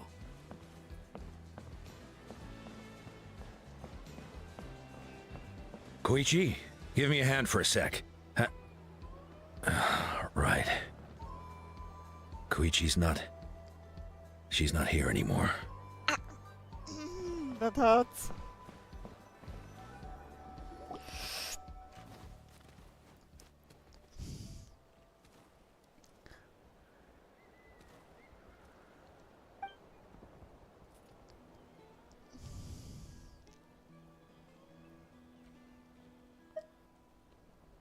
Yeah, honestly, Paimon was at a complete loss when she saw so many sick people on the hot air balloon platform. We only found a solution this time because you kept your cool and took control of the situation.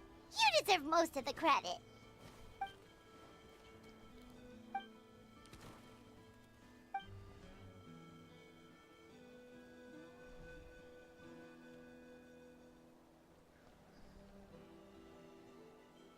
Whoa, you're right. That makes a lot of sense.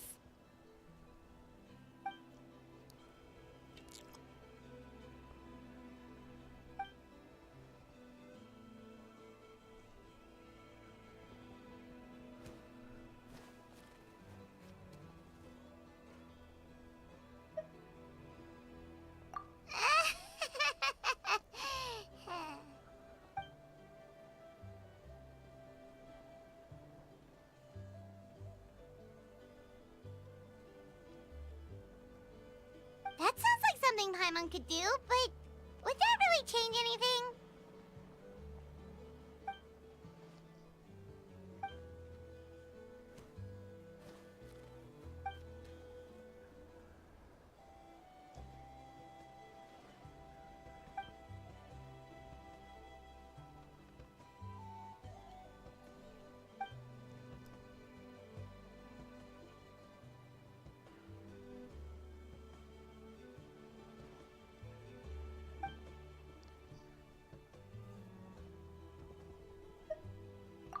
Oh, well, when you put it that way, Paimon's almost encouraged to start drinking kale juice tomorrow.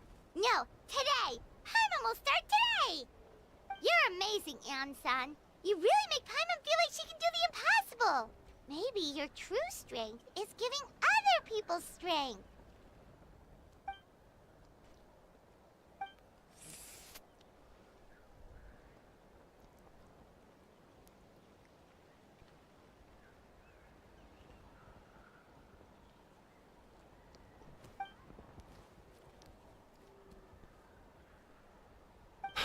Hyun-san, bad news! Occult Land is out of control!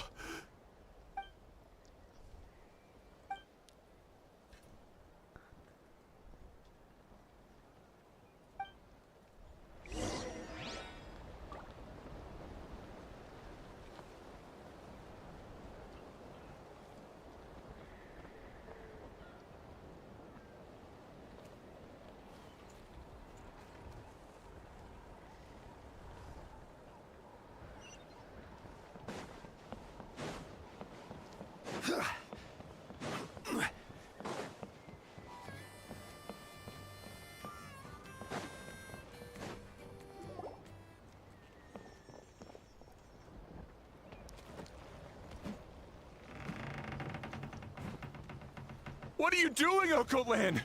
Wake up! Don't you recognize us, my boy?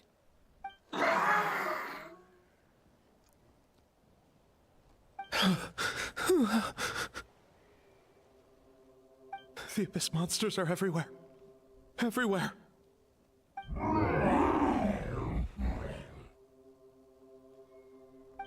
They've taken over the tribe. No corner is safe. Did we lose the battle? No. It's pointless to think about that now. A warrior only has one job. Fight until the very end. Careful! He's not himself! Occult Land!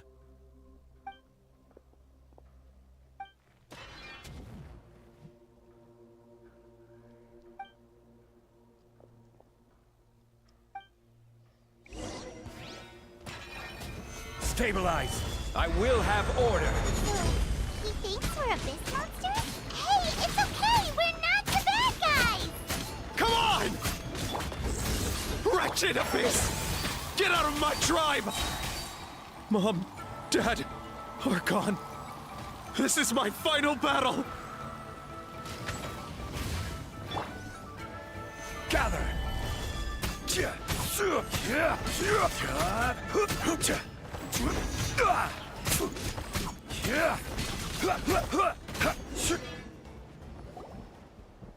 Please, son, you've got to stop. You can't keep going like this. Wretched monsters! Give me my family back! Look, Occult Land! That's your father! He's standing right in front of you! Get out of my home! I'll never forgive you!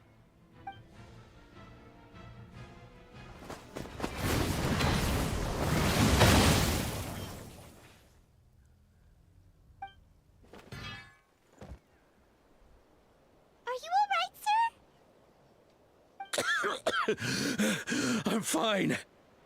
Please, don't hurt my son. He's just trying to protect his home.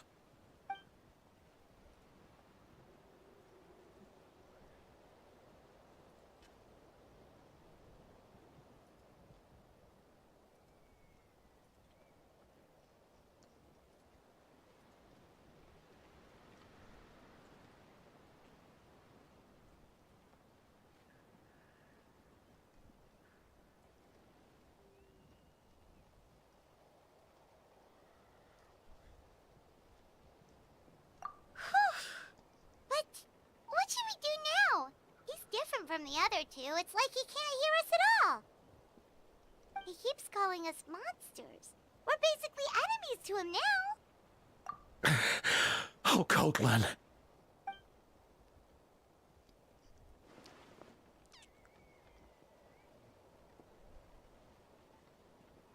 Abyssal corrosion syndrome. 500 years later, and it's resurfaced again. Huh? That voice, it's...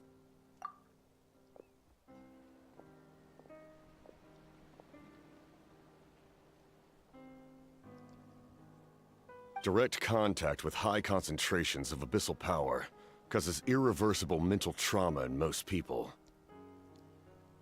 The exact presentation will vary according to trauma level. Some will suffer from superficial hallucinations and maintain the capacity to perceive the outside world. In such cases, verbal and physical interaction can be used to break through the hallucination. However, there are also those who are so far gone, entrenched in hallucinations so deep that medical intervention is the only option. That's why we developed the Drought of Lucidity. The draft of lucidity? It's a kind of medicine that can dispel the psychological impact of the Abyss. The treatment comes with severe side effects, including chronic migraines for the rest of the patient's life. So, it's reserved for the worst cases. This man is a devoted warrior, one not easily swayed from battle.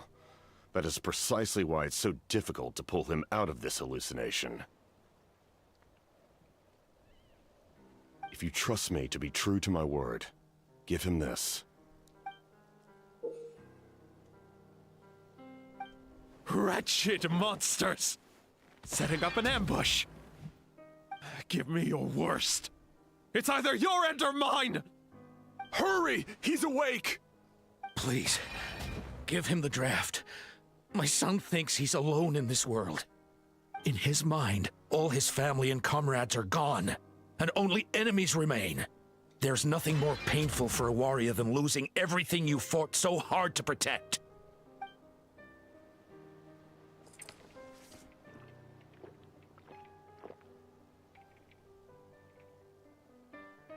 Monsters!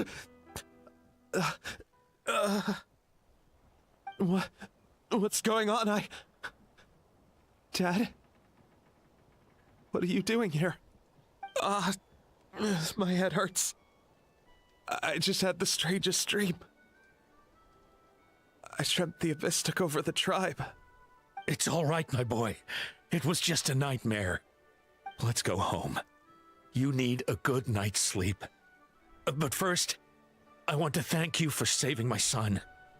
May I ask your name? Just Capitano is fine. I owe you more than words can say, Mr. Capitano. My name is Mune. You're welcome in my home anytime. Time to go, son. Can you stand?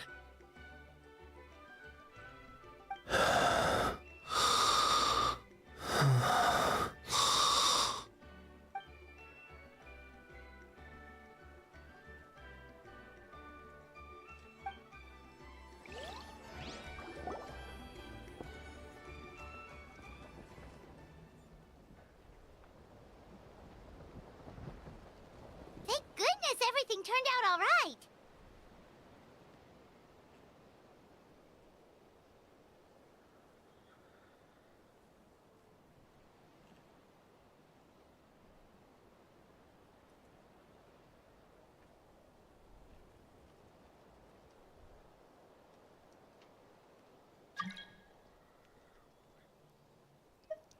Think nothing of it. I agreed to offer you my aid, so this is merely a part of that duty. Besides, I care deeply about this land. Right! When we were with Moika, you told us you and your soldiers defended Natlan against the Abyss 500 years ago. That's right. My desire to protect this nation remains unchanged. When my platoon arrived in Natlan 500 years ago, like you, we were true outlanders. But as time passed, I encountered the people of this land and witnessed their desperate struggle against the Abyss. Though many of the warriors were rash and inexperienced, they were steadfast and fearless in battle, willing to do anything to protect their fellow citizens, oftentimes with complete disregard for their own survival. Just as I fought for the glory of Conria, they fought for the survival of their nation. We happened to share a common enemy, so I decided to offer my aid. We fought side by side to the very end. I traveled to many places after that, but I never forgot this land. Even now, my work in Natlan remains unfinished.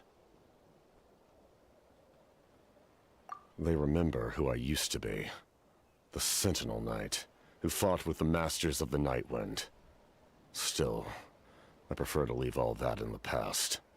That name carries with it the glory of my homeland and the honor of Natlan. Yet, I failed to bring my soldiers home. And I failed to help Natlan defeat the Abyss. But that's not your fault. The Abyss is way stronger than any of us imagined. You need not comfort me. I am no longer who I once was. Let the events of the past continue to collect dust in the annals of history. I will continue to help Natlan in my own way. Like, with the draft of lucidity? Who knew you could make medicine? Were you a doctor before? The drought was Guthred's invention. He was a respected military doctor, as well as my trusted second-in-command. We faced a similar situation to what you witnessed today. The endless battles against the Abyss triggered delusions among the soldiers, to the point where some attempted to kill each other. In order to develop a treatment as fast as possible, Guthred used himself as a test subject. He passed away shortly after the drought was complete. That's who he was. Unrelenting in his pursuits. No matter the cost, no matter the sacrifice. In the end, he even gave himself up for a chance at success. I'm sure he would be pleased his creation aids people, even now. The Abyss has wrought enough suffering on this land. I sincerely hope this war will end soon.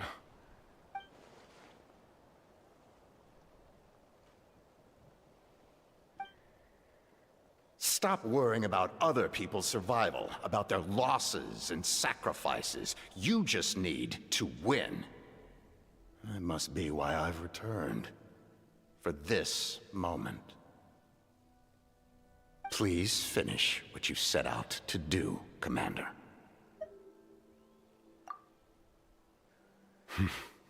You're more perceptive than I imagined. However, some things are better kept secret for now. We may be working together, but our goals are not entirely aligned. What's with the secrets all of a sudden? I'm starting to think we should be more careful around you. I do not mean to jeopardize the trust between us. I simply prefer to keep this to myself, because it's a personal matter. All I can tell you is this. Natlan may have survived the worst of the crisis, but the souls of this land are still not at peace. And that is why my work is not yet done. Well, if it's personal, then we'll just have to trust you. If you have other questions, I'm willing to answer them. Wait, like anything? Hana wants to know how you eat with the mask. Anything you want to ask, Traveler?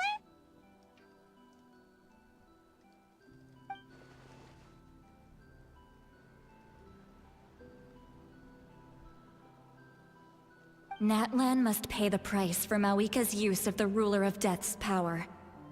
That price is death. And only Mawika's death can clear the debt. Even now that the war's over and the threat to Natlan is gone, it looks like that death is still set in stone.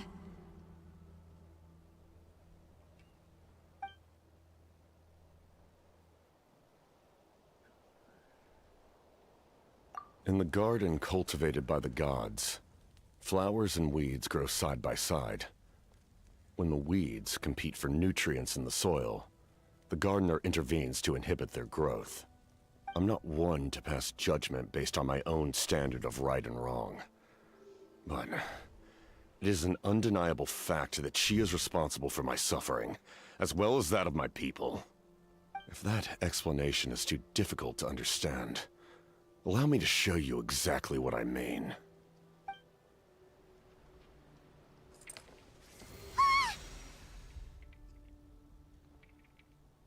The ruler of death can freely define the form of death, or grant immortality to anyone she desires.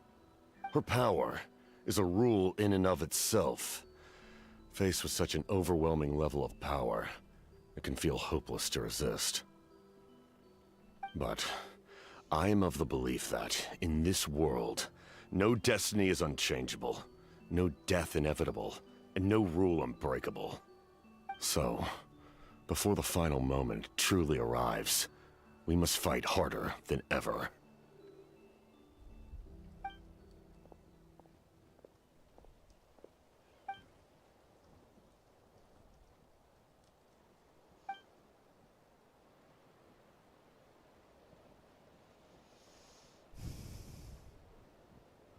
Did something happen?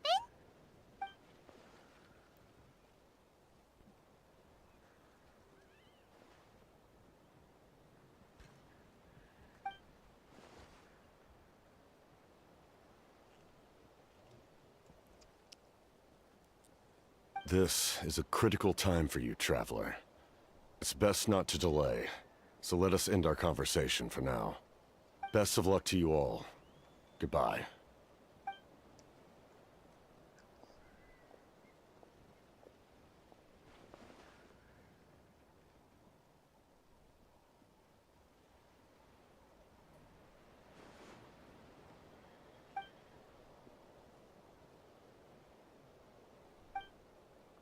So in the end, the captain still hasn't told us his real goal.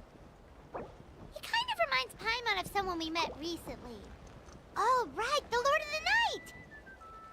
They just seem so tired, you know? Since they've both been alive for many centuries, do you think that's just what happens when you've been alive for too long? And those that come across Liyue tend to stay a while. So it is where many things come to settle.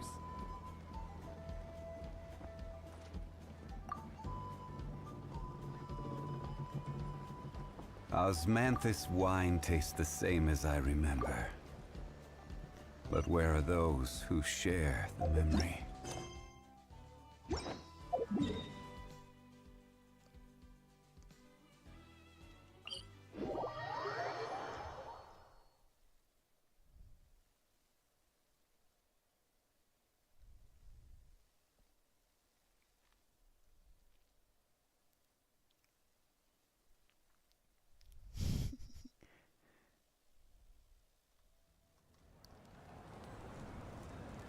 Every journey has its final day. Don't rush.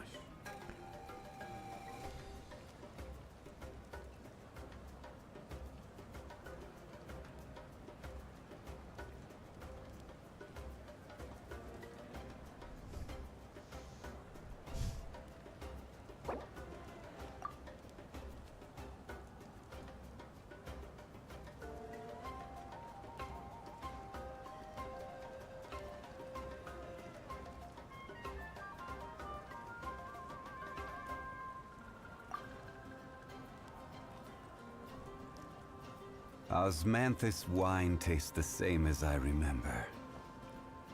But where are those who share the memory?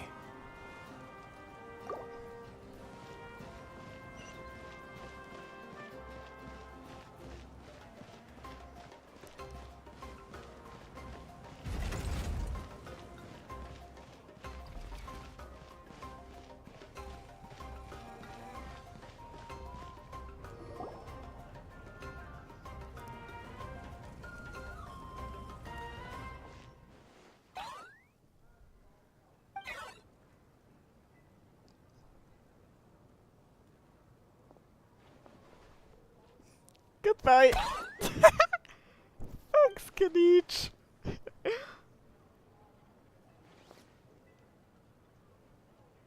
Kanich? Kachina? Mualani? Woo! Everyone's here!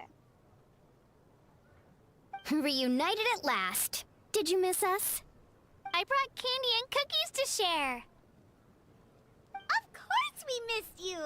Ooh, you brought Source crackers too? Score! Ah, just in time, Traveler. It's so stifling in here. I was just about to go outside to get some air.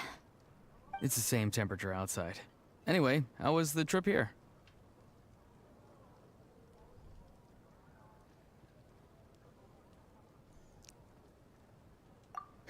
To be honest, I also didn't expect this many people to show up. A third of this amount is more than enough for my plan. I need to ask them about you, gather their thoughts and hopes. That will help the formation of your ancient name. Oh, you brought the Pilgrim's Chronicle, right? Yeah, let me take a look. Okay. The progress looks good. We have enough people, so let's get started. Sorry I'm late. Chaska showing up late for something? That's a first. I had to follow a group of monsters further than expected. When I got back, I heard about what you did for my tribe. Thank you.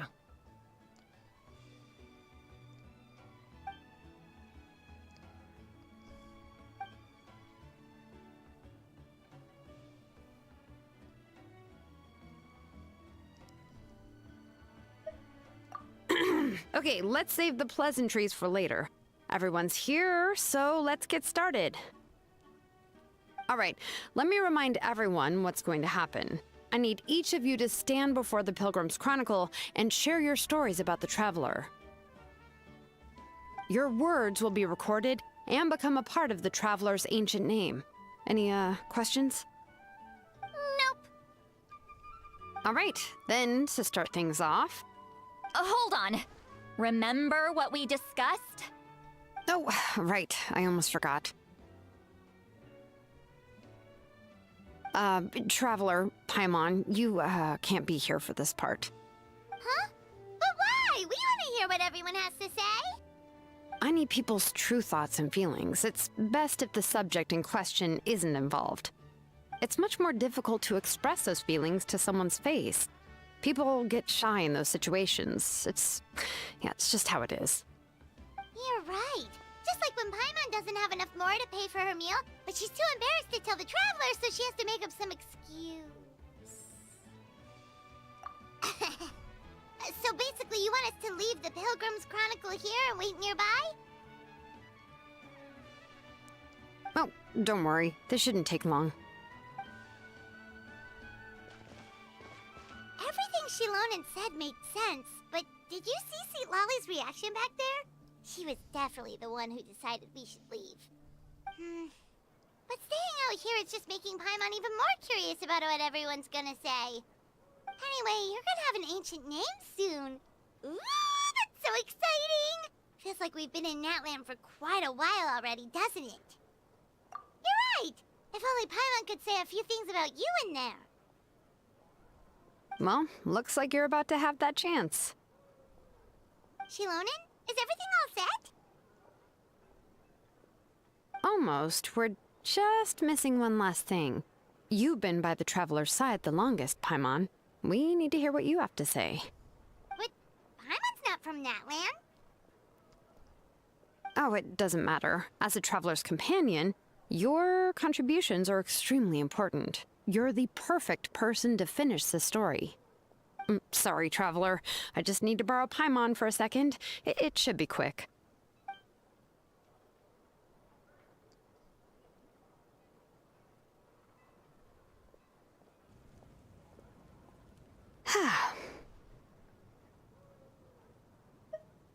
Paimon gave us a lot, and I mean a lot of information. I'm not even sure the Lord of the Night managed to get all of it.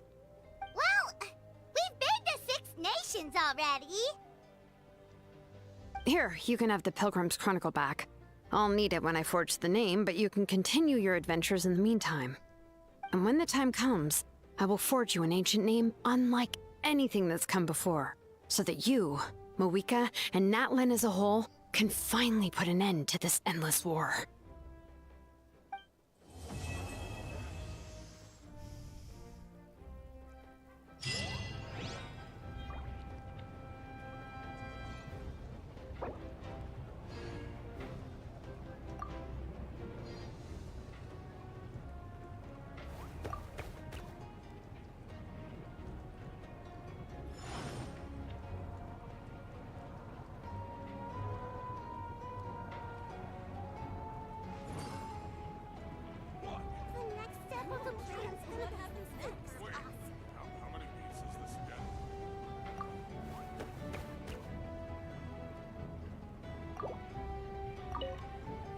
I'll need the Pilgrim's Chronicle back when I'm ready to forge the name.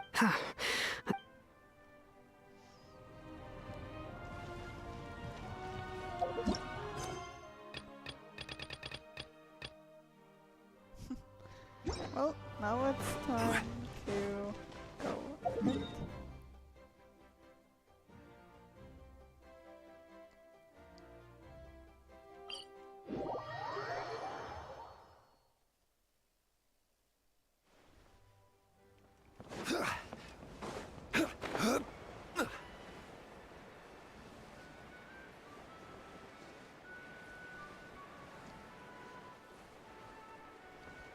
The Flower Feather Clan should be about ready to hold the new flying trials by now. Let's go check it out!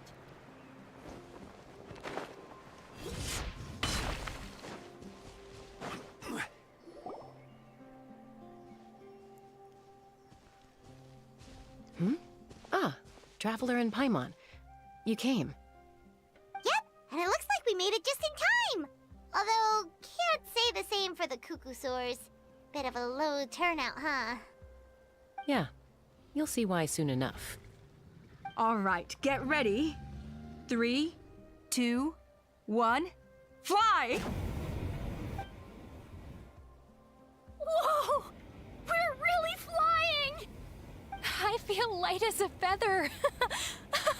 I'm flying without a Cuckoosaur. These phlogiston wings are awesome! What's going on? Paimon can barely believe her eyes.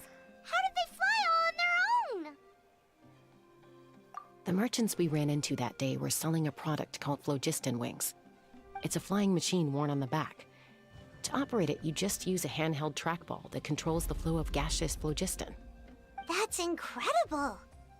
Yeah. If our tribe, well, if Natlan mass adopted this technology, it would revolutionize our mobility and responsiveness in times of crisis. Just think of the countless tragedies that could be averted. I feel like I'm dreaming. Did I really just fly on my own without the help of a Cuckoosaur? You'd better believe it! Plus, you just passed a flying trial! Right, Elder Alpa? Elder Alpa? Should this really count as a pass? If we did the trial using phlogiston wings? Why not? The scoring rubric is about flying performance. It doesn't specifically say you have to ride a Cuckoosaur, does it? Yeah, maybe, but... I mean, even Chaska had to ride a Cuckoosaur in her trial, right? And the whole point of a trial is to test both your flying technique and your ability to work with a Saurian companion. Well, if we can fly by ourselves, maybe we don't need to test the ladder anymore. Chaska, Traveler, what are your thoughts on this new invention?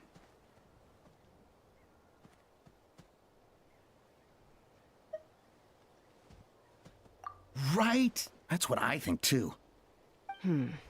I agree that they have strategic value, but I don't think it makes any sense to evaluate candidates by the current testing standards if they're using phlogiston wings. Why?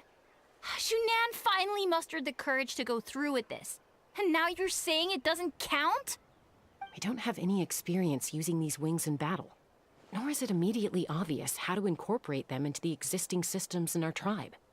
Taking a longer-term perspective, I think we need to start by getting thoroughly acquainted with how these things work. Then we can develop a new trial format with new assessment criteria, tailored to candidates using the phlogiston wings.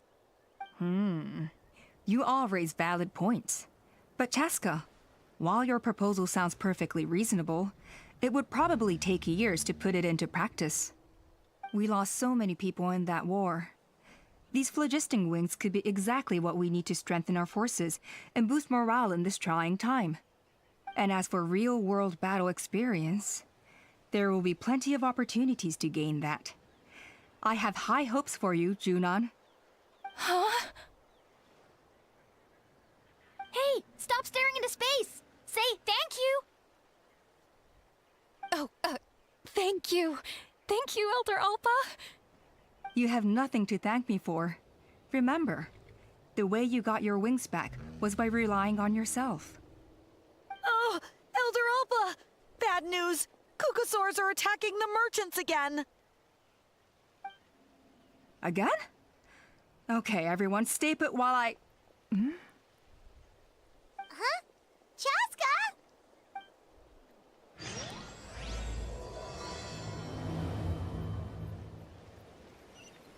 Why did Chaska rush off like that? And then Elder Alpa and the others too?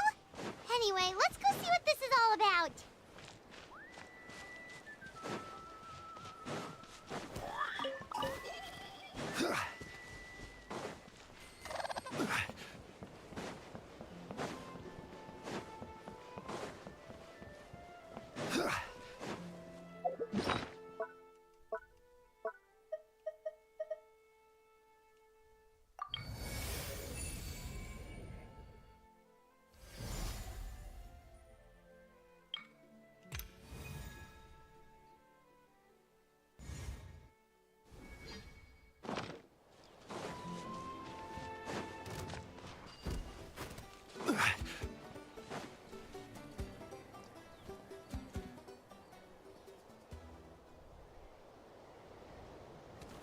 no! It's back! It found us again! Run! Get out of here!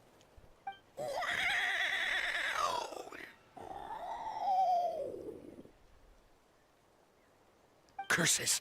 She's really riled up this time. Hey! Stop running! We'll never outrun a creature with wings! Get back here and let's fight!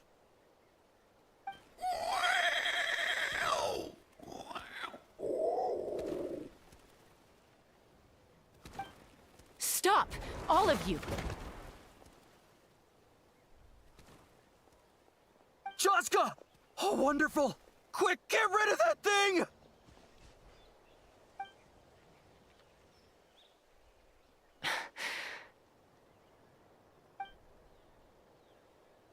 Oh, that's her mom. What's going on? Why isn't she doing anything? So it really is you. Sister. No, sister. Wait, sister? That Kukusaur is Chaska's sister?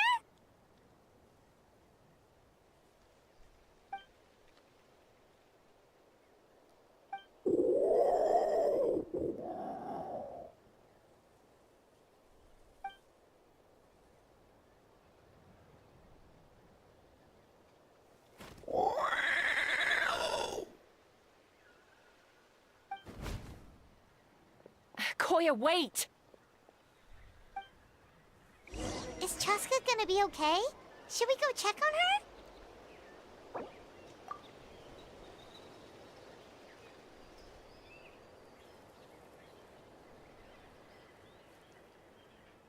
Boats are made for transferring commodities back and forth. And those that come across Liyue tend to stay a while. So it is where many things come to settle.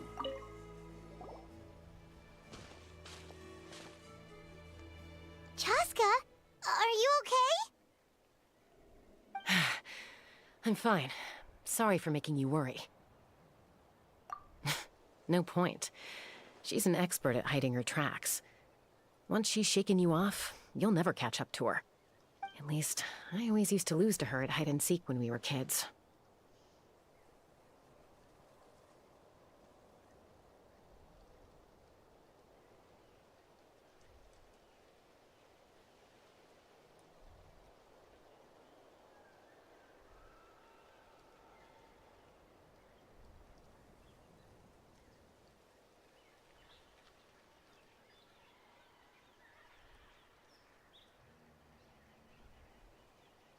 Well, yeah. You know I was raised by Kukasaurs. Anyway, she and I grew up in the nest together. Her name's Koya, and she's my big sister. We played together all the time, chasing each other through treetops or mountaintops. It felt like it would go on that way forever. Until the day I was sent back to live with the humans. Not all Kukasaurs are friendly towards people. Koya, for instance, she's fine with me because we grew up around each other, but she's not fond of other humans. When Mom decided to send me away, Koya strongly protested, and after I left, she became more and more reluctant to interact with humans. Maybe she thinks that humans stole you away from her. It's a possibility, but in any case, we still stayed best friends at first. I had a hard time adjusting to life in the tribe. So whenever something went wrong, I'd run off into the wild and vent to Koya. Ah, so that's what Uncle Cusco was talking about. He said you seemed to prefer hanging out with Saurians to your own kind back then. Yeah, I did. But then, gradually, everything changed. With a new mom and dad, a new tribe, and Koichi, I started getting curious about these humans. I made an effort to understand their behavior. The more time I spent with them, the less I spent with Koya. And then, one day, it was Koya's turn to leave the nest. She sought me out and asked if I was willing to leave the tribe and go live in the wilderness with her. As far as I can remember, that was the first time she ever approached a human settlement on purpose. So, how did you answer her? Well, I wouldn't be standing here talking to you if I'd said yes.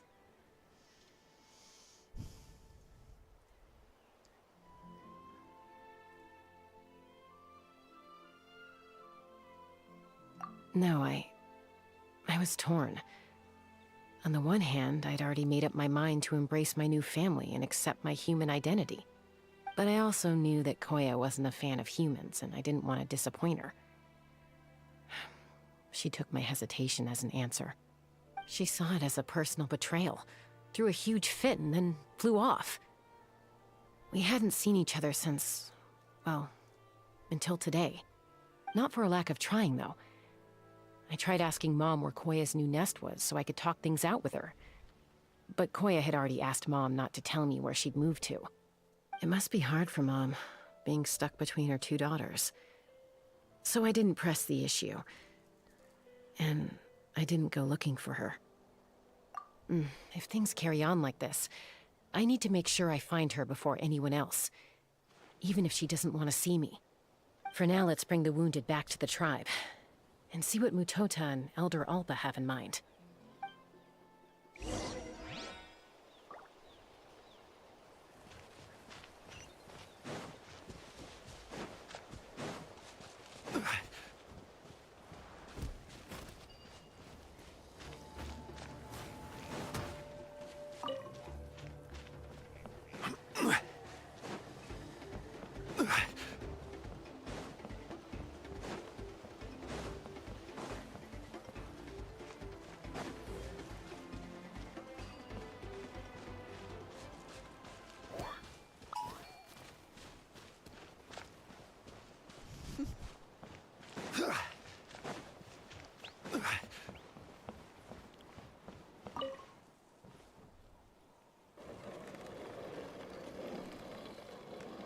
Everyone gets opportunities.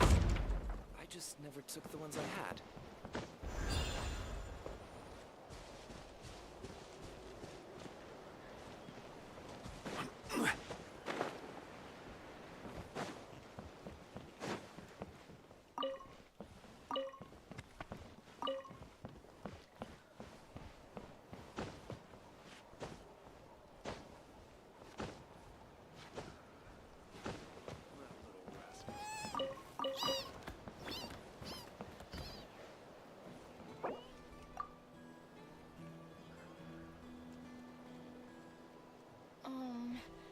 What kind of tone are you supposed to talk to Saurians in?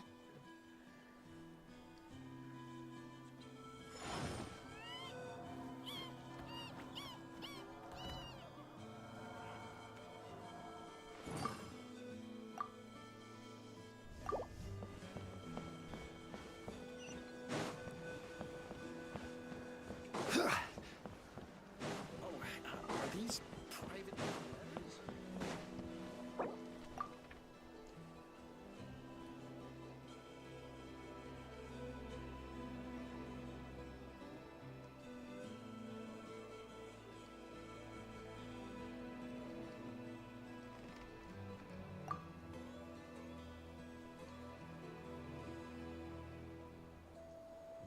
Osmanthus wine tastes the same as I remember.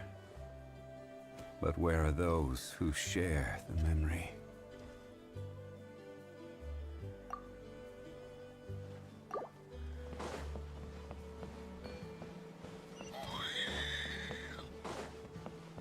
Why do you never take up... So, I hear there's been another Kukasaur attack. Ha! I knew it! They're wild animals, and they can't be trusted. Hey, show a little respect. The Kukasaurs are our partners. Maybe in the flying squad, but they don't give a hoot about the rest of us. Well, now that we have the phlogiston wings, do we even need the Kukasaurs anymore? Are you kidding? How are we supposed to protect our tribe without them? I didn't mean it like that. Huh? Protect our tribe? Or are you just scared that your precious flying squad will lose its prestigious position? You take that back! Things are changing so quickly. Chaska, there's a conflict emerging there. Aren't you going to nip it in the bud? The whole tribe's talking about this now. Breaking up a single fight won't solve anything. The real source of conflict here is the phlogiston wings. And what happened with Koya? On any other day, people would just brush this attack aside. After all, clashes between wild Kukasaurs and humans are no more common than those between people. But now that the phlogiston wings have entered the equation, it sparked a debate over whether our tribe needs the Kukasaurs at all.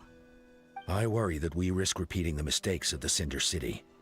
Back then, Lord Ochkon's hatred of the Saurians nearly destroyed the peace forged by the Pyro Archon. Chaska, to prevent things from deteriorating further, I'd like to task you with restoring peace to the tribe. I will. Traveler, you've already done so much for Natlan, and the Flower Feather clan has no right to ask more of you. But...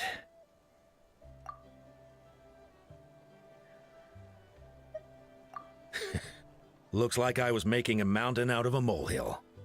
And don't forget about Paimon. Just leave this to us. This whole situation has unfolded so quickly that it's put us on a back foot. To tell the truth, it makes me a little suspicious.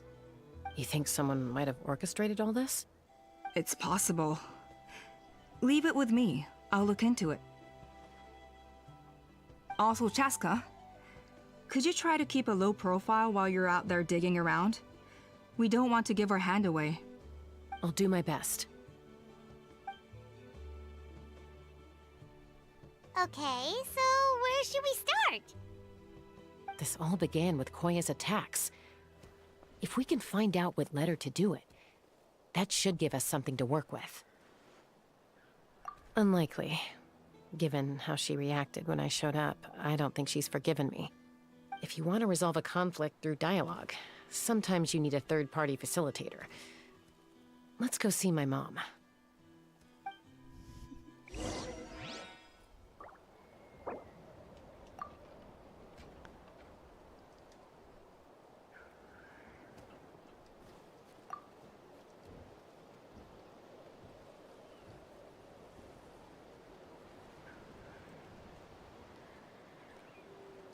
Where do you want to go next?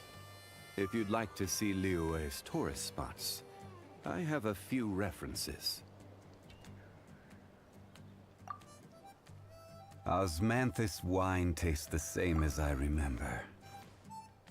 But where are those who share the memory?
All right, Solidify. let's finish this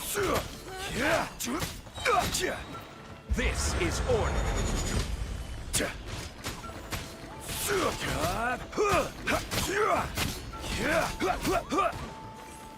Gather. One with the Force. That's all I've got. Unsolicited, and all the more valuable for it.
Oh, so this is where you used to live as a child? Mm-hmm. When I was little, we used to do this thing where I'd jump from the top of this tree, and Koya would fly over from the platform and catch me in midair. Or sometimes we'd both fly from the treetop together, and then after some aerial maneuvering, she'd throw me up onto that platform. After we got a bit older, we went to the nearby shores looking for even greater heights. Ah! Stop! You're gonna get Paimon a heart attack! Oh, really? I just thought it made a fun story. Then I'll share more with you when there's time. Anyway, back to the matter at hand.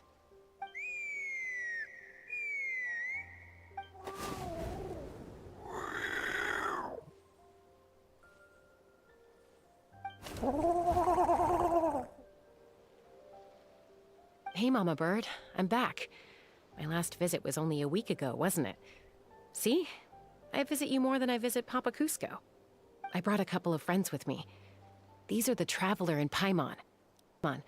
This is times out of 10, anyway. As for whether Mom understands me, I can't always tell. But somehow we still manage to communicate. Call it the family bond, I guess.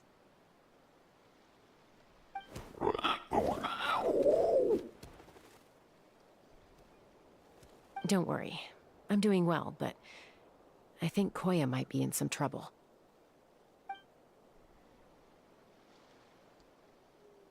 I know she's never been a fan of humans, but she's never deliberately attacked them before either. What's behind this sudden change? Does,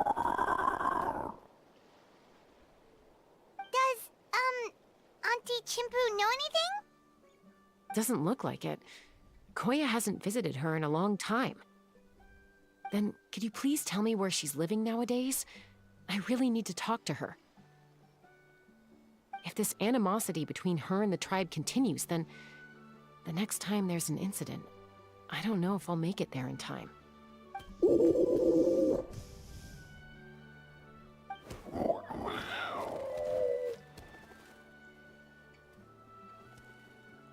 She said she'll take us there. Thank you, Mom.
Any idea what they're saying? Paimon. Sounds like things are more complicated than I imagined. There's evidence in this area suggesting that Koya might have been the victim of a human attack.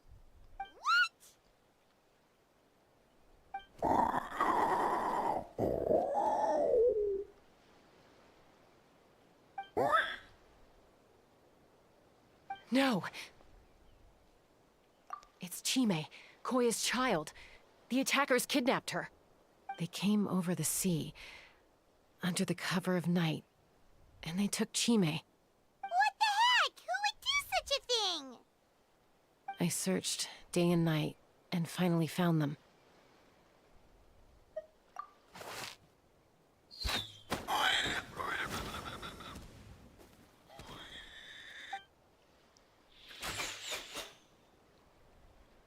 Oh, yeah! T'Pol's contraption is working like a charm. Got her in one!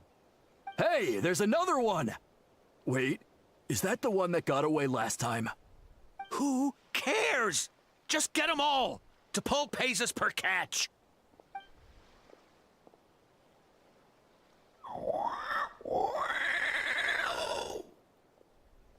Uh-oh. They have fucked up. Huntress Irui is now live. Streaming Genshin Impact, continuing backlog quests. Current quest will be displayed on screen. How do you get here? Quick, stop her! Don't you even think about running away!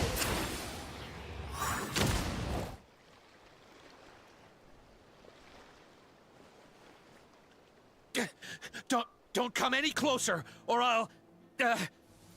Go, Phlogiston Wings! Take me out of here! Ah!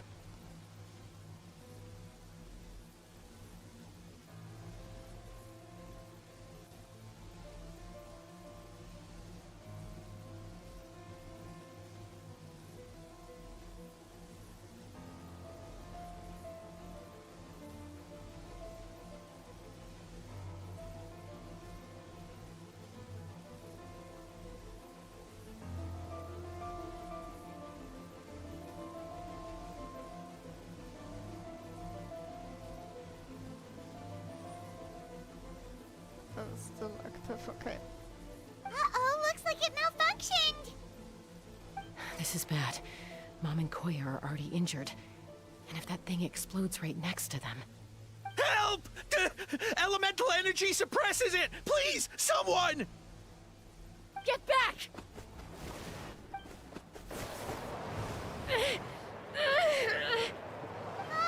It's still going, and it's getting worse! Guess we need a more permanent solution. All right then.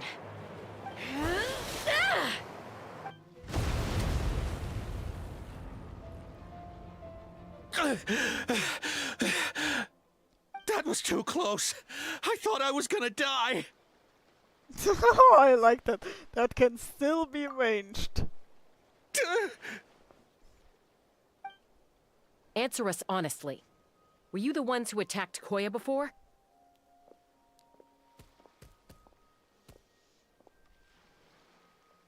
I am... No, it was...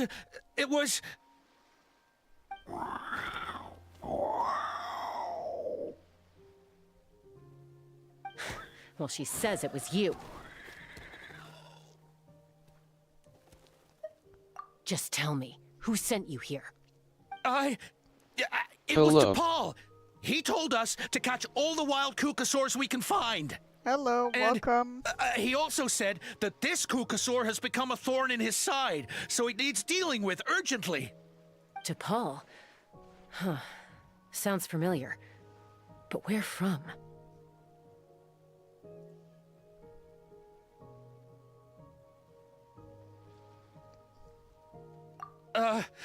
Well, he tends to send his orders in writing. He pretty much never communicates with us in person. When he does, he wears a mask to hide his face. And whenever we trade Kukasaurs for Phlogiston Wings, we deal with his henchmen. So you didn't even make those wings? All we did was slap some labels on them and transport them over here, to make them look like they're imported. To make it harder to trace their origins. I don't know, honest! Well, that's mighty convenient, huh? What about if I held a gun to your head? Would that change your answer? No need. I'm sorry. I'll tell you everything I know. T'Pol doesn't tell us much, but he always stresses that he wants them alive. So that gives us some clues. This is just a best guess, of course, but we suspect that the gaseous phlogiston stored in the trackballs is drawn directly from the Kukasaurs. What?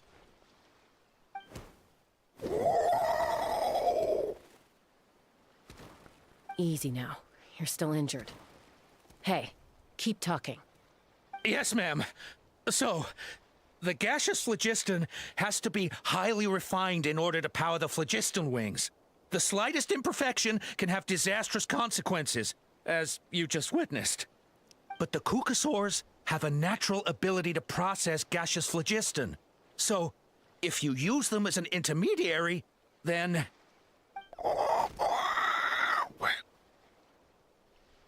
That's enough. So the Kukasaurs you took, where are they now? T'Pol should have them. But no one knows where he's based, apart from him and his henchmen. We've tried looking for it ourselves, even followed them a few times. But we always end up losing track of them. Random thought. Maybe they're hiding up in the sky? T'Pol. T'Pol. I'm sure I've heard that name. Maybe it was... Chaska, Traveler!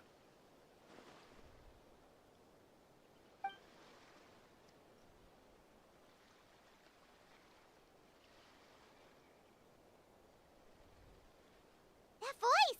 It's Alpa!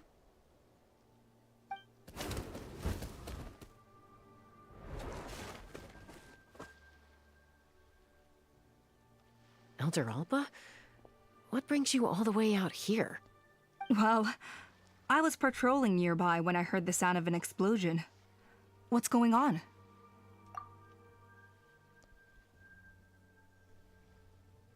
I don't believe it.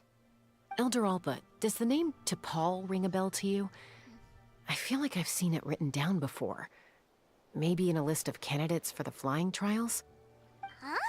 So he's a member of your tribe then? No. If he was a member of the Flower Feather clan, I'd definitely know him.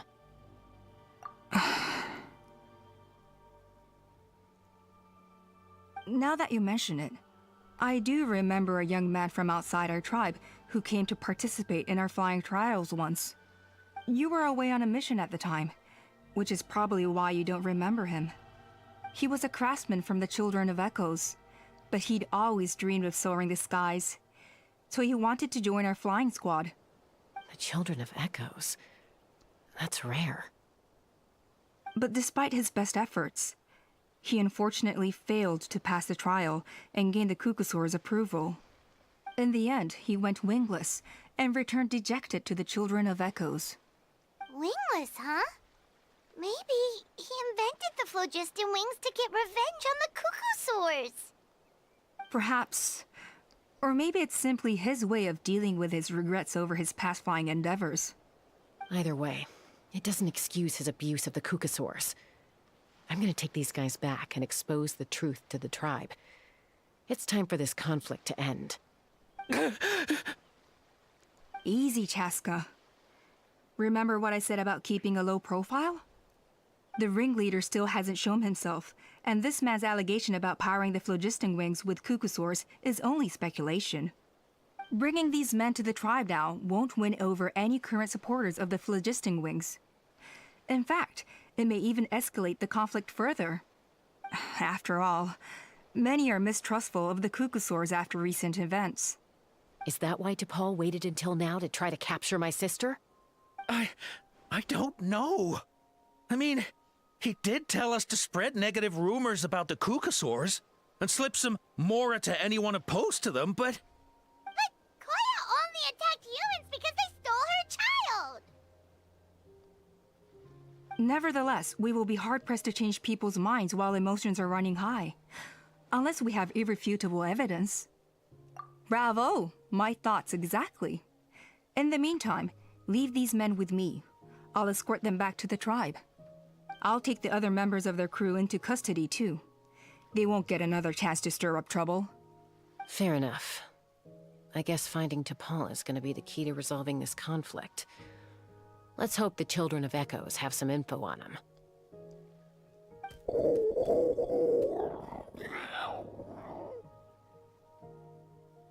Sorry, whatever it is, it'll have to wait till this is all blown over. I have to fix this situation before it spirals out of control.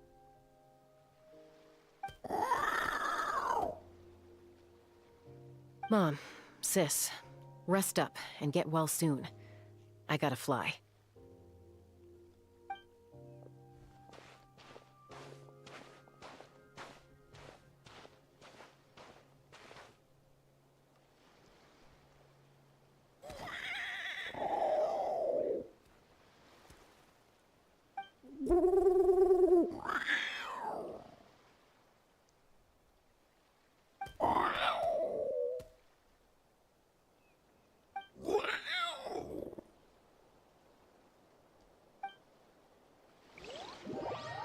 It teleported me back. Shoot, I wanted to mark the location of that shrine I saw. Oh well.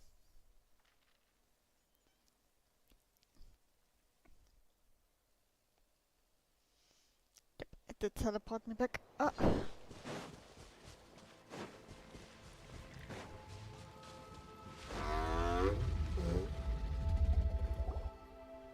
So Alpa says that T'Pol's from the Children of Echoes. But how do we track him down? Just ask around until we find him? Let's start by talking to someone we know. It'll be faster that way. At this time and place, I'll bet the easiest person to find is... Wakey, wakey, Shilonen! Oh, it's you. Okay, give me a second. I'll come down.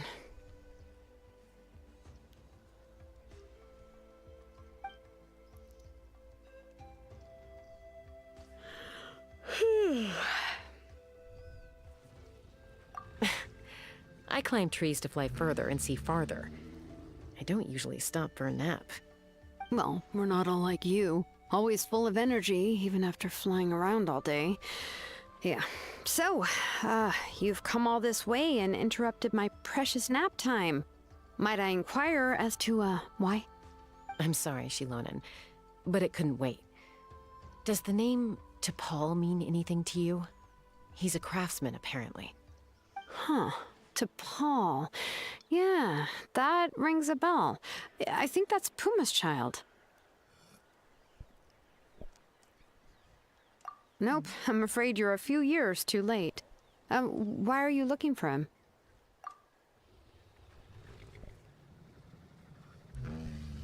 Huh, phlogiston wings. Wow, okay. The kid actually pulled it off. Well, looks like, no more rest for me today. Pulled it off? You mean he's tried making something like this before? Yeah, he started trying to build a flying machine right after he got back from the Flower Feather clan. So right after he went wingless, then. Was this flying machine anything like the gun you made me? You mean your gun that's harder to tame than the proudest Kukasaur? No, he wanted to build something that allows anyone to fly freely, even if they're not naturally gifted. But he never got very far back then, though. Blew up his workshop a few times and barely made it out alive. I never really kept up with him after that. His parents traveled a lot in their youth and only returned to the tribe after he was born. But they settled in a remote area and don't interact with other people much. Which means most people in the tribe don't know them very well.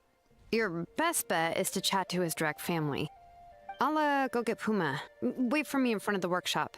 I won't be long.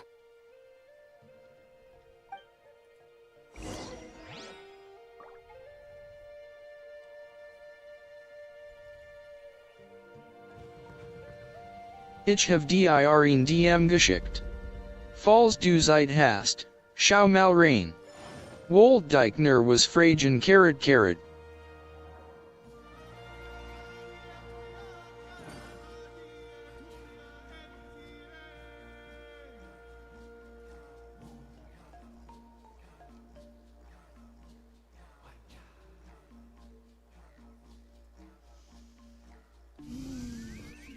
Osmanthus wine tastes the same as I remember.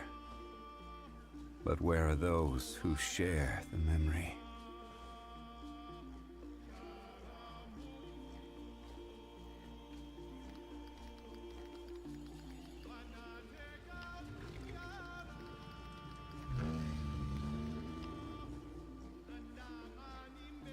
Every journey has its final day. Don't rush.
I'm back. Allow me to introduce T'Pol's mother, Puma. Hello, we're... Oh, save the pleasantries. I don't want to spend any longer talking about that boy than I have to. Huh? I disowned him long ago. He is no child of mine. All he cared about was his pipe dream of reaching the sky. Oh, we tried to talk sense into him, but he was obsessed. And then, when he left us, he spouted some nonsense about building a workshop in the sky to avoid the constant criticism of us ground dwellers. He left his notebook behind. Whatever questions you have, you can look for them in there. I am done talking about him. He's no son of mine. He never called me Mom anyhow.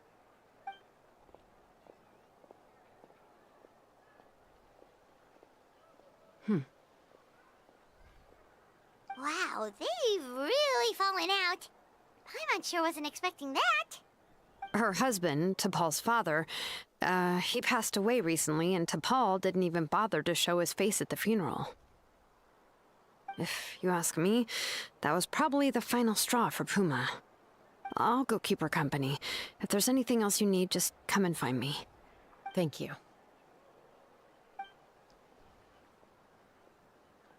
Okay, so this notebook is the only lead we got now, right? What's in there?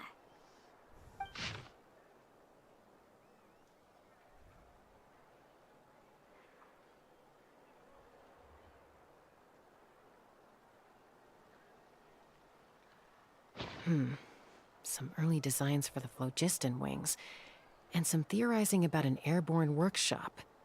Ochkanatlan, the Cinder City. Looks like that's where he got his technological inspiration from. So, was he serious about the workshop in the sky? But that's such a big project for one person. Do we think he actually pulled it off?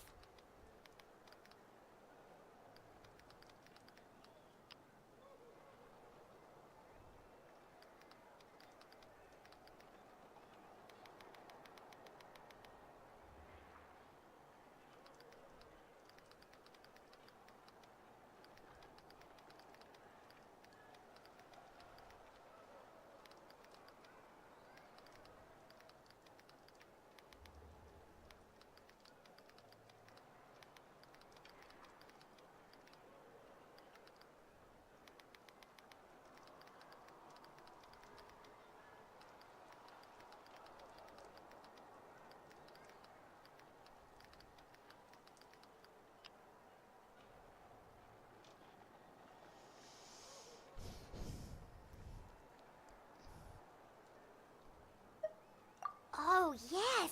The one from the trial arena that was super high up! That balloon has been there for a while, and everyone's been wondering how it got up there, but what if that's the wrong question? What if it started off even higher up, above the clouds and out of view? and it only descended to its current height due to some kind of malfunction. Part of T'Pol's workshop? Seems likely. If T'Pol's base had been hiding above the clouds this whole time, that would definitely explain why Isidore couldn't find it. I totally called it! But how do we get up there? Chaska, can you even fly that high? By myself? Possibly. But with a passenger, no chance. I doubt even phlogiston wings could take you up that high. At least, not without that relic T'Pol mentioned in his notebook. Yeah, and he's probably holding on to it. We'll have to find another way. Nope. That's way beyond Paimon's altitude. Also, would you really expect Paimon to go up there and take on T'Pol all by herself? Let's not worry. Just because we can't think of a solution doesn't mean no one else can. I'm not the only flying expert in my tribe, you know. Oh, good point. We should go ask Elder Alpa. And Mutoda. He was quite the flying ace back in the day, too. Let's head back and see what they suggest.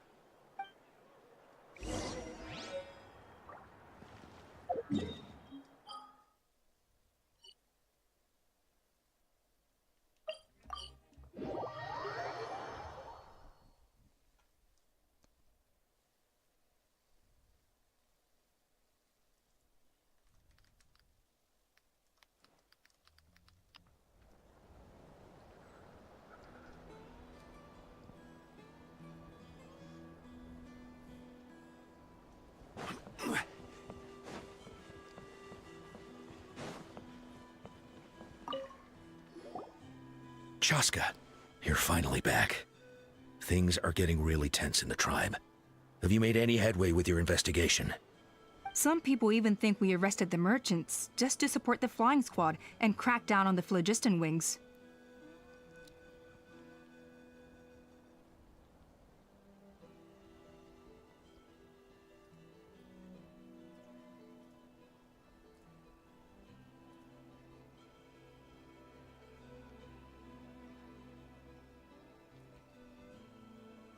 We found some promising leads, but there's a major obstacle standing between us and the irrefutable evidence we need.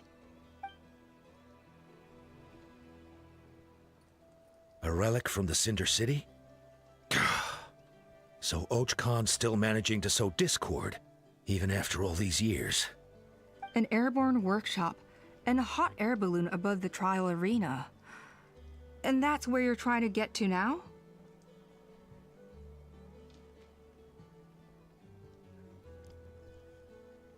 Neither phlogiston wings nor a Kukusaur can take you that high up.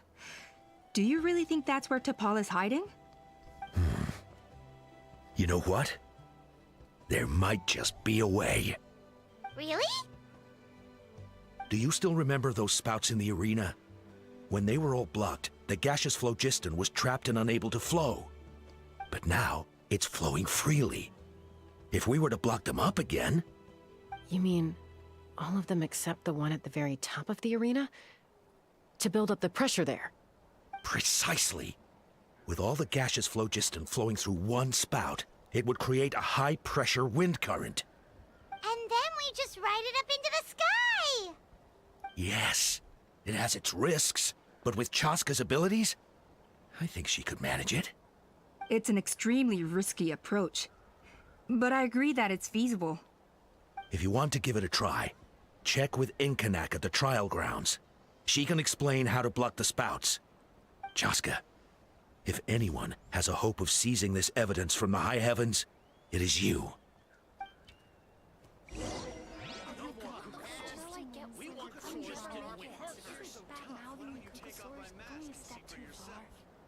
Why do you never take off that mask anyway?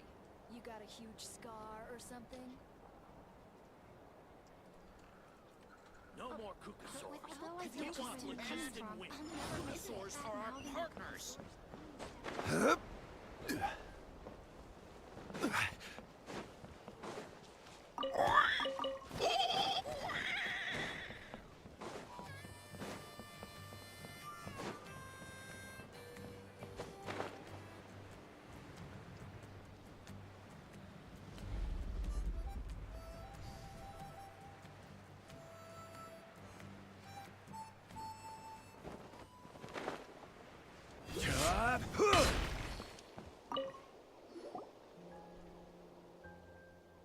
Goodness me, that is a very bold idea. Maybe so, but we have to act fast. What's the quickest way for us to block off the spouts? From a technical perspective, I'd have to advise taking some measurements and carefully planning this out first. But I'm guessing that's not what you want to hear.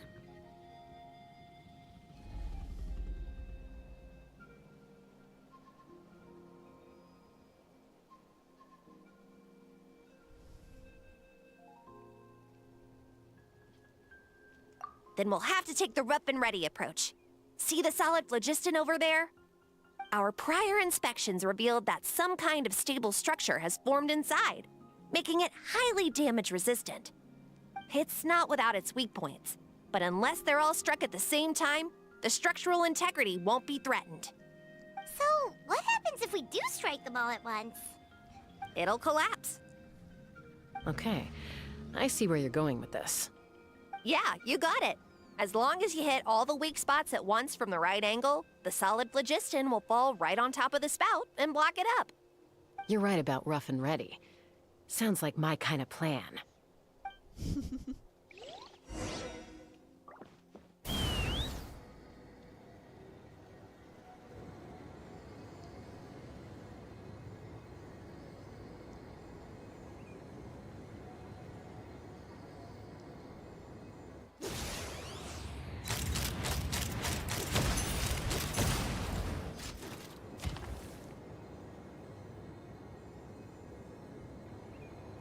Look! There's a chunk of solid phlogiston right over that spout!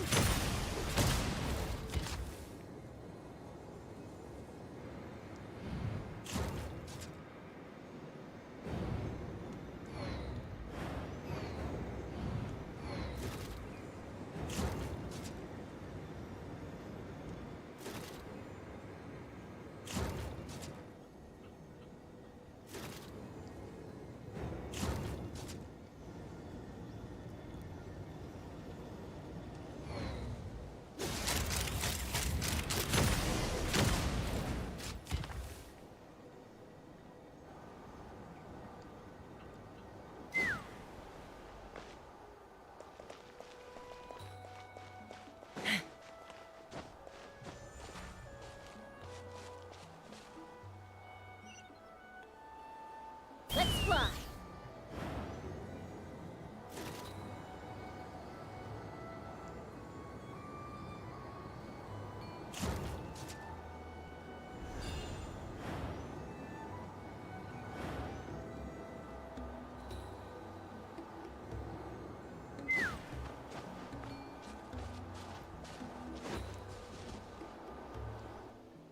It actually worked!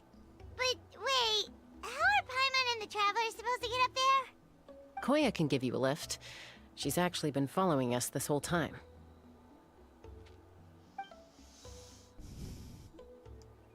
Wow, Paimon didn't notice at all.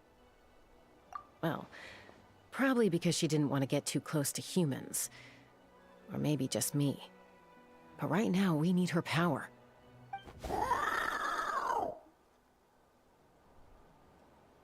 Whoa, you didn't even have to summon her!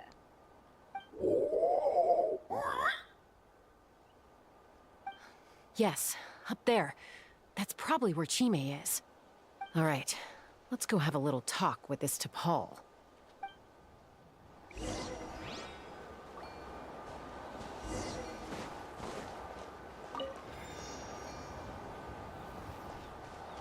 Take me up!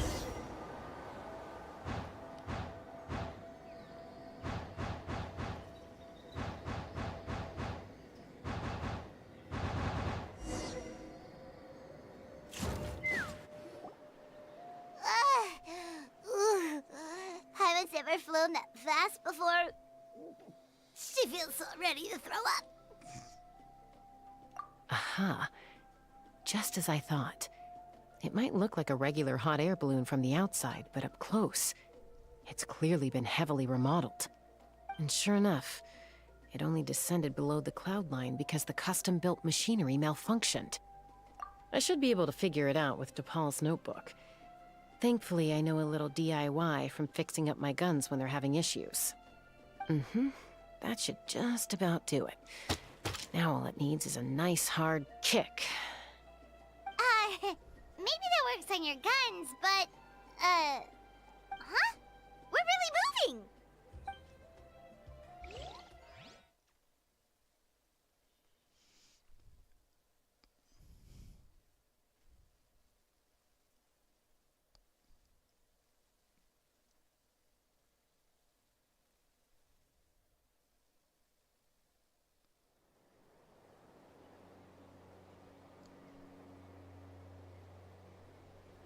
Here it is!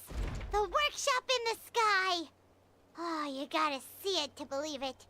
Makes you wonder why T'Pol even bothers with phlogiston wings when he has tech like this. Well, according to the notebook, the platform beneath us runs on components from the Cinder City. Those can't be mass-produced. Also, I have some doubts about its mobility after seeing how it moved just now. For someone like T'Pol who dreams of flying freely, this definitely doesn't cut it. But if he's got that relic, he should be able to make a set of prototype wings for himself, right? Why bother making a whole flying workshop so he can mass-produce them? But this doesn't add up. If he's already achieved the power of flight, then he must have bigger dreams we don't know about. But what? With any luck, we'll find the answers in his workshop.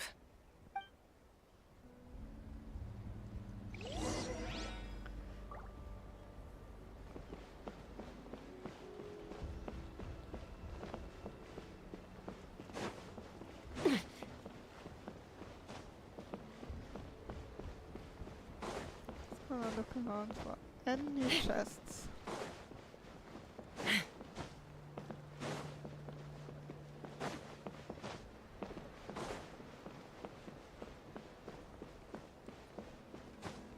Oh god.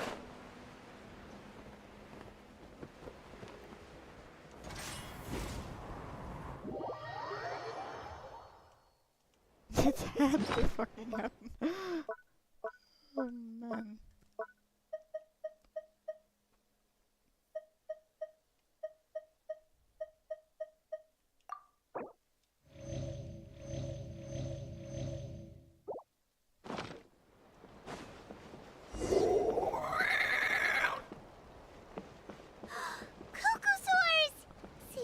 Merchants were right.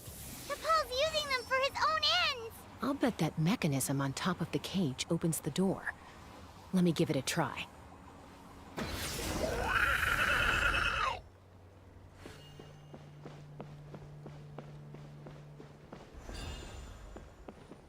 Let's fly.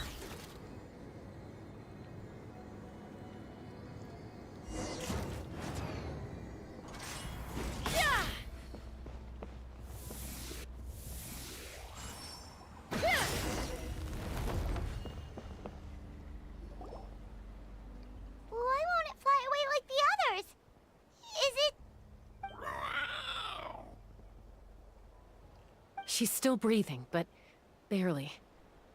By the looks of it, T'Pol was using these cages to extract phlogiston from the Kukasaurs. Once a Kukasaur is drained of phlogiston, it becomes too weak to move. We'll have to come back for these ones after dealing with T'Pol.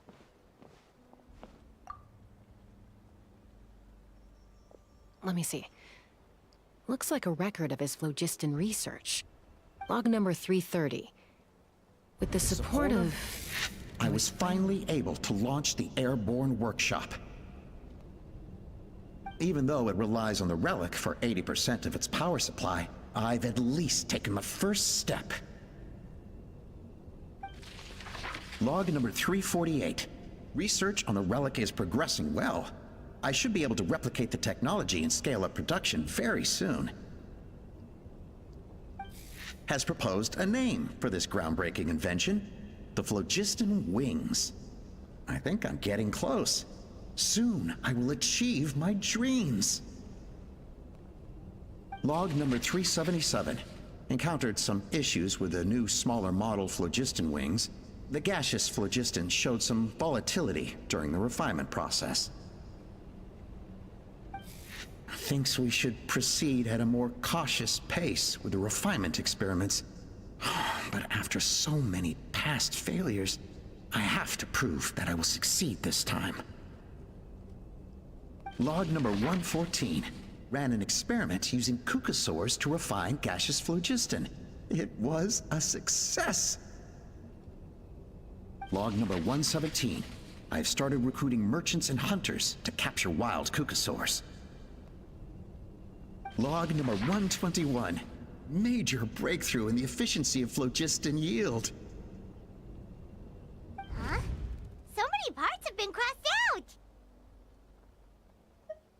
Yeah, probably the contact he alluded to in his other notebook. Guess he has a benefactor. Did anyone else notice how the numbering system in this notebook suddenly changed halfway through? We haven't got time for textual analysis, I'm afraid. Grab the notebook and let's press on.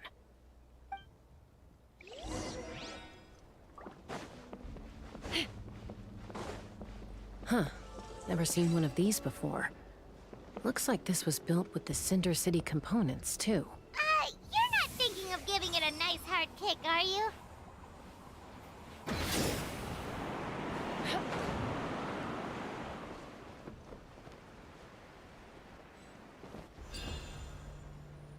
Take me up! Whoa! What's that mechanism doing? It's asking for a nice hard kick where it hurts. Aim for the weak spot.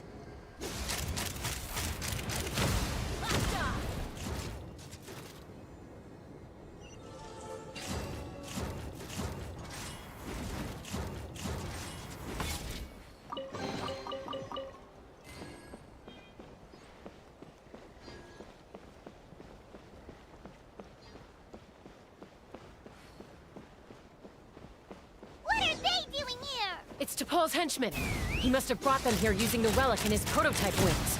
Watch out!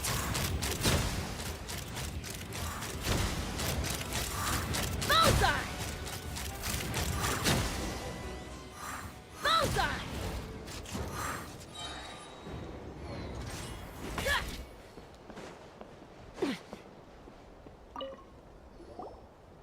Hey, look here! More of T'Pol's notes!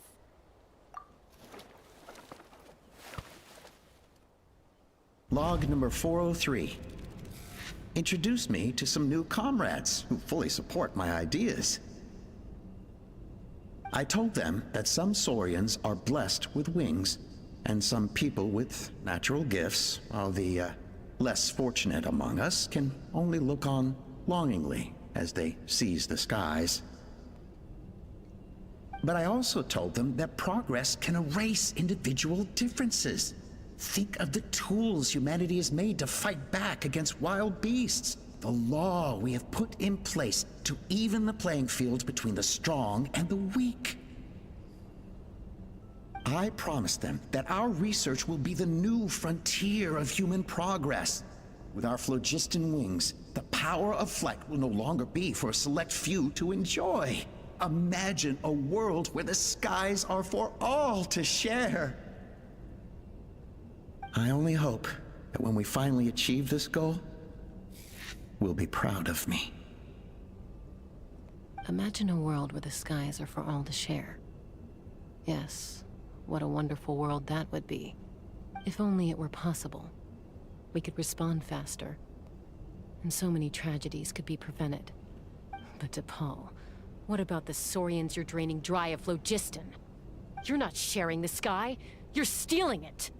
Bad move. I won't let you get away with it.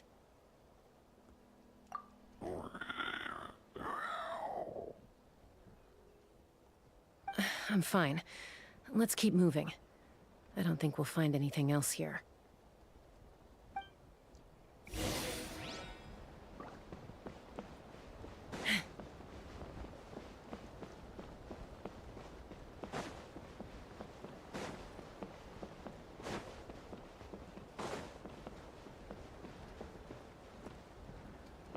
Take me up!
I can't believe he captured so many Kukasaurs. But right now, we have to focus on solving this problem at the source.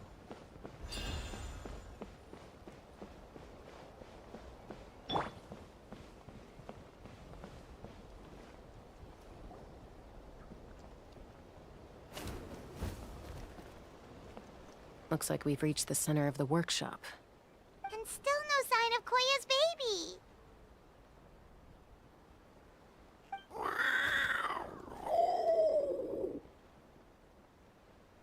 Let's search this area for now. If we still can't find Chime, we'll double back.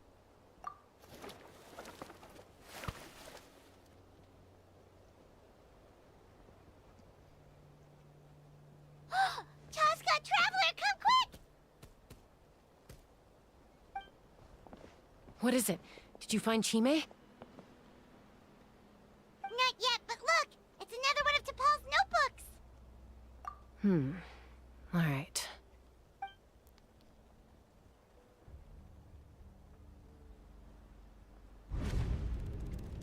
Log number 428.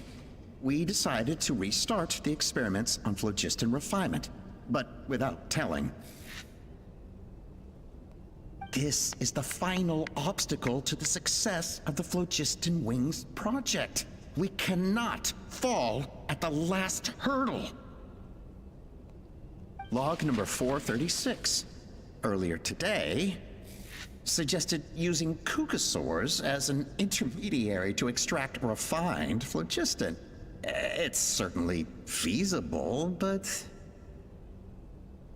Anyway, as long as our secret experiment succeeds, I'm sure won't bring it up again. Log number 443. We will conduct the experiment tomorrow. Well, birthday is coming up, so hopefully we'll have a birthday surprise for her. Log number 444. Huh? Why is this log empty? I guess whoever wrote down the log number was prevented from recording the results.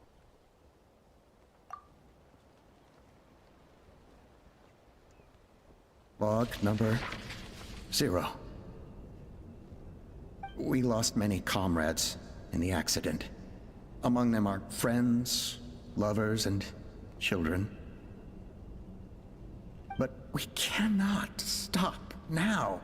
We will keep their legacy alive and carry their dreams forward. As of today, we are scrapping the artificial refinement method. Instead, we will focus all our efforts on phlogiston extraction from live Kukasaurs. They are arrogant beasts whose existence in the wild serves no one but themselves. Their true worth lies in their sacrifice for the sake of human progress.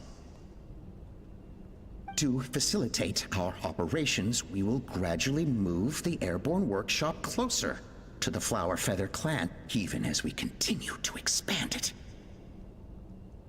All this we do to create a world where the skies are for all of humanity to share. All this we do to make T'Pol's dream a reality. Given the way this is written, Not to mention the fact that the numbering has started over from 0. It kinda sounds like this is someone new. Does that mean that T'Pol's already... There's also a letter tucked in the end of the notebook. It's from Puma.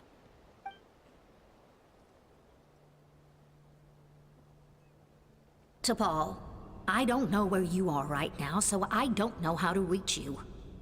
My best bet is to send this letter to the Flower Feather clan.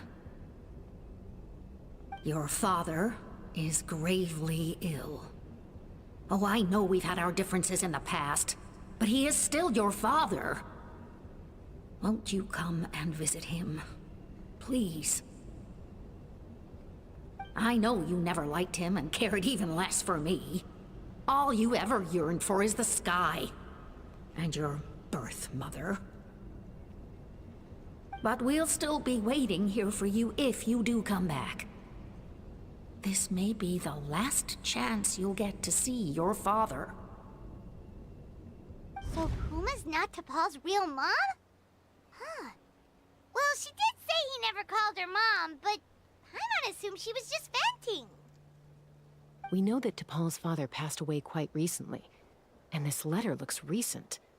By contrast, the writing in this notebook is old and faded. It looks like the real reason T'Pol didn't attend his father's funeral is because he'd long since passed away himself. If we ask ourselves why this letter was sent to the Flower Feather clan, why T'Pol always yearned for the sky, and how he got his hands on a relic from the Cinder City, it all points to one answer.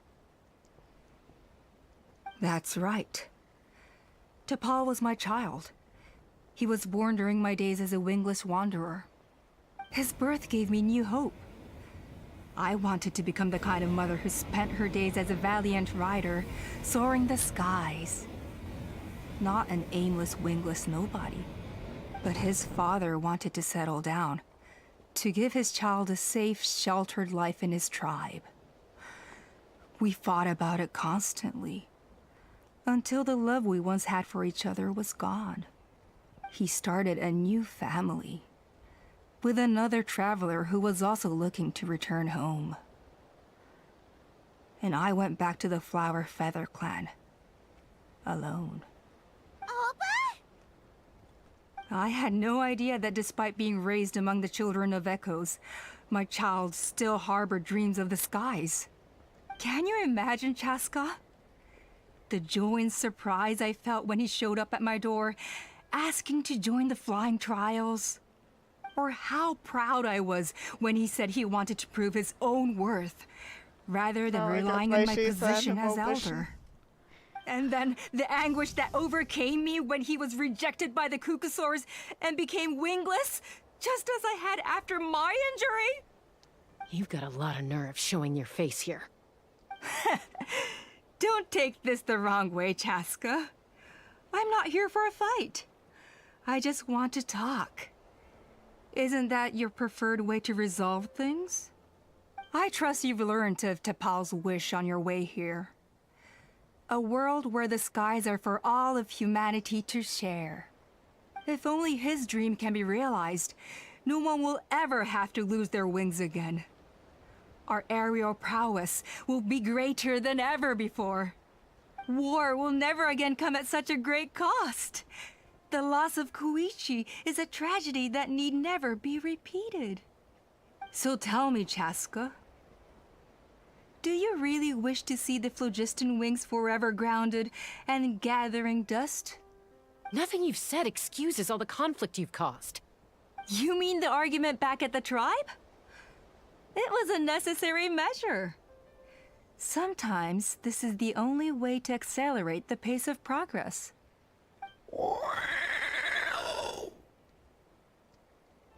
Is a mother harming her children when she coaxes them into swallowing a bitter pill? Of course not.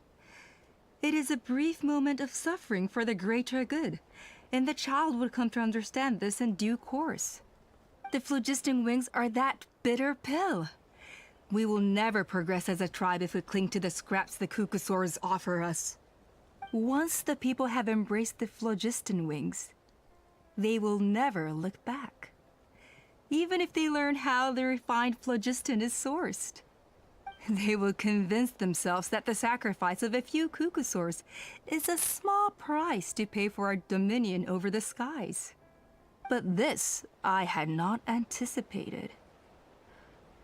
I barely had the chance to introduce the phlogiston wings to the tribe before you found this place. Your plan was hardly foolproof. Yet, it can still be salvaged. Chaska, traveler, you are the hope of humanity. I'm sure you have your doubts about my methods, but know that my love for humanity and for Natlan is genuine. Oh, you know let me, me Chaska. smack her over the head. And over you the head, know that please. I've always treated everyone in the Flower Feather clan as my own children, as fellow humans. Surely you can understand my perspective. Alpa, Natlan doesn't belong to humans alone. And truthfully, neither do I.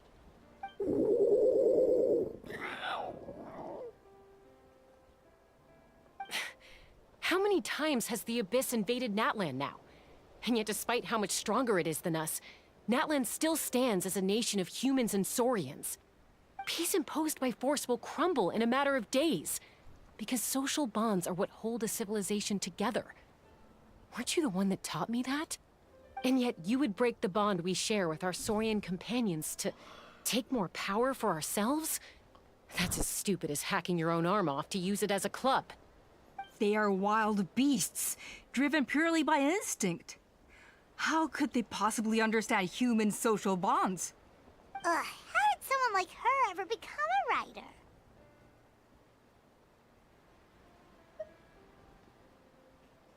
Ha! You overestimate them. They bow to the strong and shun the weak. That's all there is to it. They never gave Tepal a second glance when he was at his lowest, nor me when I returned injured from the Cinder City. It's all about survival of the fittest for them. Plain and simple. They obeyed me once I proved myself stronger than them, but the moment it serves them better, they'll abandon me in a heartbeat. You're wrong, Alpa. They only reject the wingless because they don't want to fly anyone to their death. Chaska, I will promise you this. Only the unruliest wild Kukusaurs will be used for phlogiston extraction. The ones who have nothing else to offer to humanity. Well, that's too bad. Because I know a few unruly wild Kukusaurs who don't think that idea is gonna fly. Namely my mom, my sister, and me. And the others? To us, they're friends, family, even children.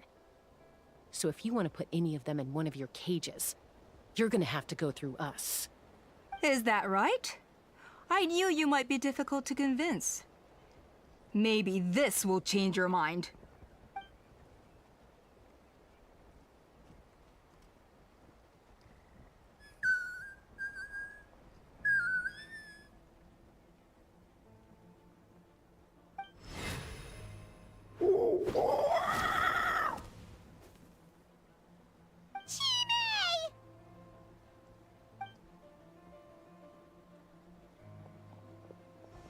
Alpa!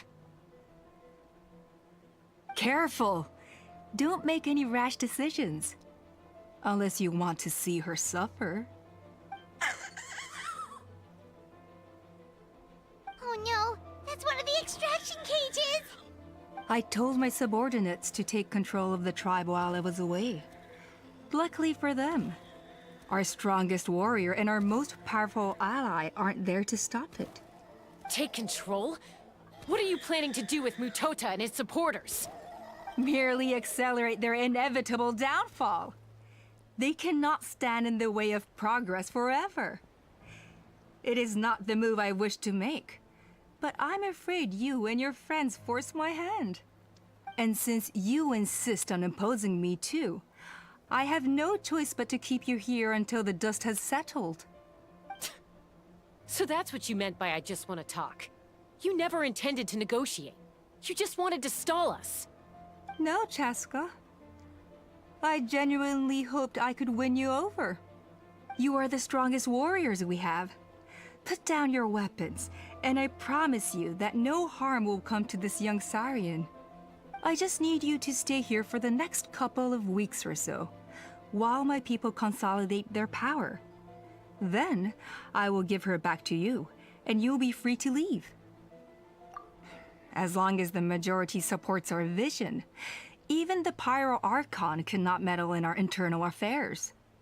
Your vision is deranged, and the Flower Feather Clan will never support it. You sure about that? Then wait here and see. Time will tell. What do we do? Even if the whole tribe fights back, Mutota's in grave danger! Stop delaying the inevitable! Drop your weapons and get into the cages, now! She's still holding Chime hostage. Is there really no other way?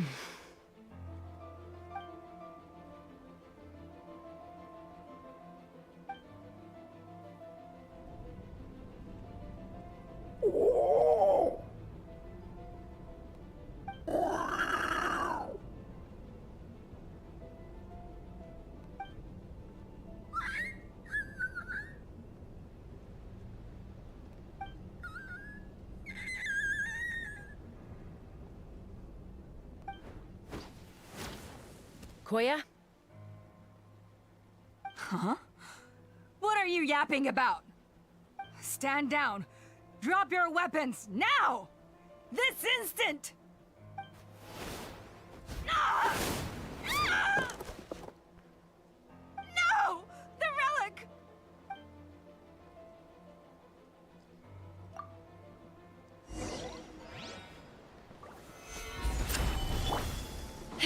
Fire in the hole!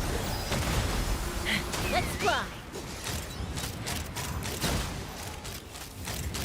Give up, Alpha. We're negotiating my way now.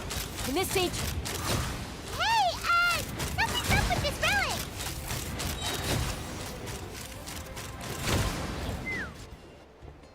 Ah!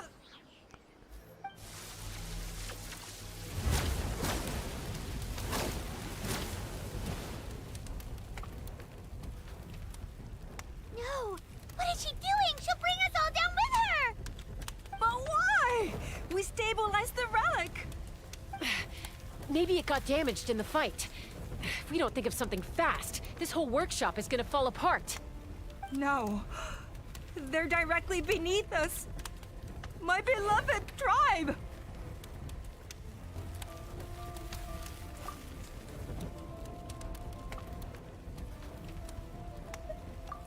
Okay,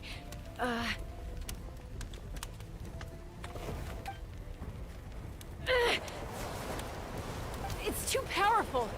This ain't a toy like last time. I don't think I can just throw it aside.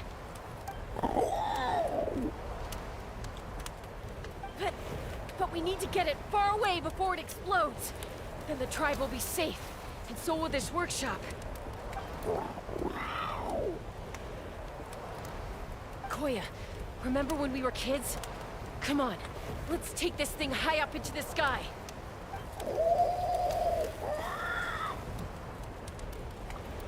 Don't worry. I know I can get rid of it before it explodes. We're talking some surface wounds at most.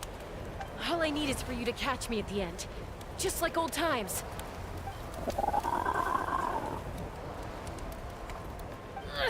I can't hold it back anymore. We have to go. Don't be insane! Alpa! What are you... You're a fool, Chaska!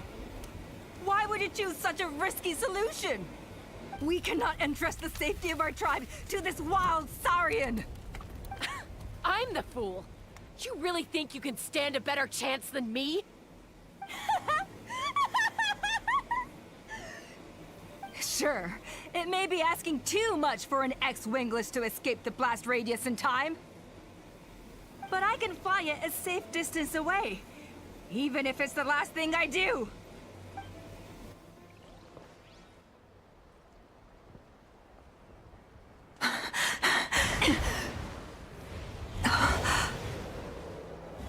Here. This should be high enough to save the clan. What? You don't get to die a hero today.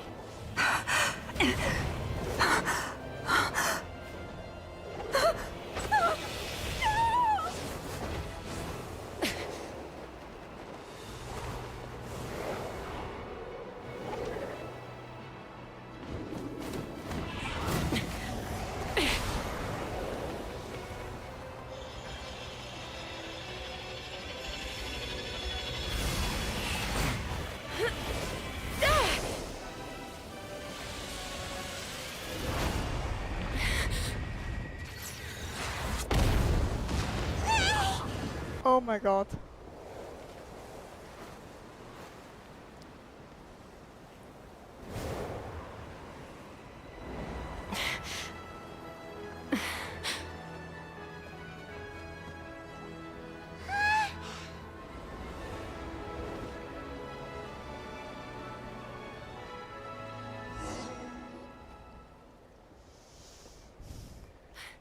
Koya, are you hurt? Let me take a look at you. What do you mean, I'm fine? Didn't I tell you to catch me on your back? Why did you try to shield me from the blast?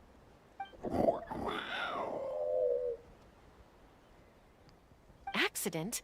Yeah, right. Seriously, you're as stubborn as ever. Chaska, Koya! How are things looking here?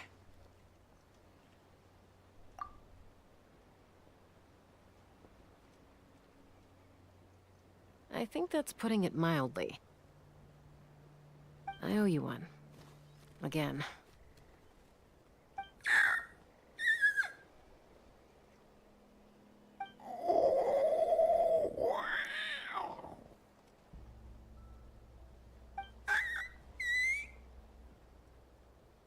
Oh, but be honest. Do you still think Kukasaurs can't form bonds? Mom, I'll figure out the refinement problem. I'll find a way. You don't need to worry about it. I just need some more time. That's all I ask. Please just trust me. Just this once.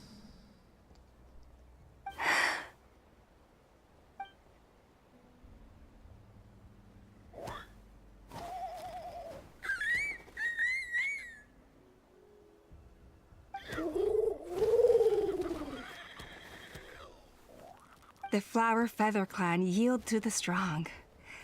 And it's up to the winners to define what strength means. So it looks like it's my turn to yield.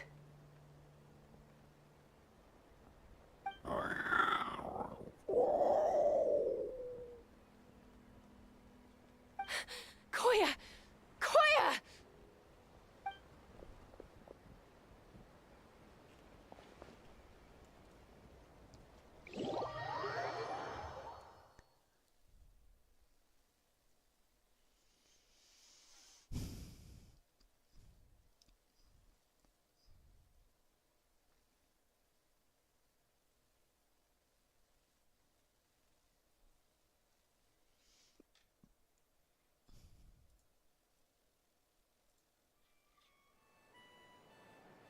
So, you're absolutely sure it's not because of the explosion? Yes, for the 10,000th time, I'm sure. The blast barely touched her. The reason she fainted was old injuries playing up, compounded by overexertion in recent days. The moment she finally relaxed, all the built-up stress finally caught up with her. And no wonder. Honestly, she's just like you. Anyway, now you know how we feel when you go off risking life and limb. Your mother and I would both appreciate it if you lived less dangerously. You know she wrote to me from the Masters of the Night Wind, just to scold me for not doing enough to keep an eye on you. If she wasn't so busy with work, you can bet she'd come back here and chew us both out in person. I'll find an opportunity to apologize to her. I promise. You'd better. No more avoiding us, okay? And don't get me started on all the checkups you've missed. Got it. Got it. Huh? Koya? You're awake. I'll go let everyone know. Hey, but we're not done talking. Ah. What are we gonna do with her, hmm? Even after everything that's happened, she still hasn't figured out how to start the conversation with you. She keeps saying, I don't think Koya has forgiven me yet. But if you ask me, she's the one who's scared to open up and have an honest conversation. For all her confidence, she's a very sensitive soul underneath. You'd think as a peacemaker, she of all people would know how to reconcile with her family after a falling out. She must have been a handful growing up. Thank you for being there for her. And of course, thank you for keeping her safe when you were up there in the sky. Koya, Uncle Cusco, we're here! Ha! I was just telling her that she's not to go chasing danger with Chaska ever again. Cusco, I understand how you must feel. But it's all thanks to Koya and Chaska's efforts that the airborne workshop didn't come crashing down on our heads. Oh, Paimon almost forgot to ask. They didn't hurt you while we were gone, did they? Thankfully, when her co-conspirators tried to arrest me, I was out coaching Koya and Junan. The two of them were a huge help. They took care of things while I went around rallying the resistance. So, in the end, Alpa's would-be revolt didn't really get off the ground. And as it turns out, not all of the wingless want to see our dear Saurian friends replaced with phlogiston-powered gizmos. I'm so sorry you got mixed up in this, by the way. We should have caught on to Alpa's scheme sooner. We could have saved so many Kukasaurs from getting hurt. Most of the airborne workshop has now been dismantled. We've just left one small, harmless part intact, and repurposed it as a jail for Alpa and her cronies. Let's see how they like being locked up in a sky prison! So, it looks like there's just one last conflict left to resolve. Peacemaker, you're up. I said I had to wait until things had blown over, didn't I? And now they have. But I still have no idea what to say. Koya, I just want to say, I'm sorry for how things went down back then.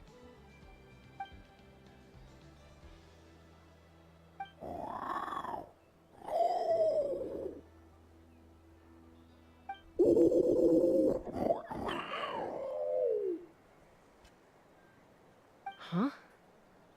Does this mean you're not mad at me anymore?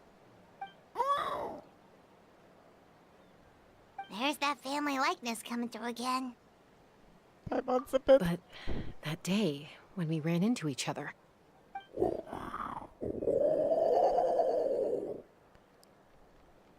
Huh? So then, when did you finally make your peace with it?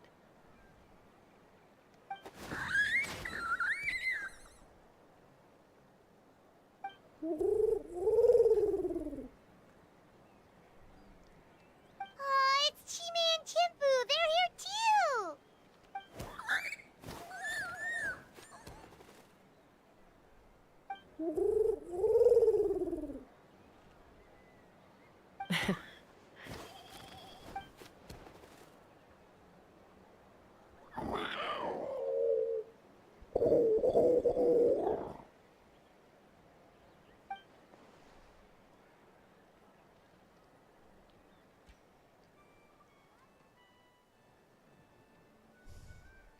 Cute. Oh man, so cute.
Be prepared and stay safe.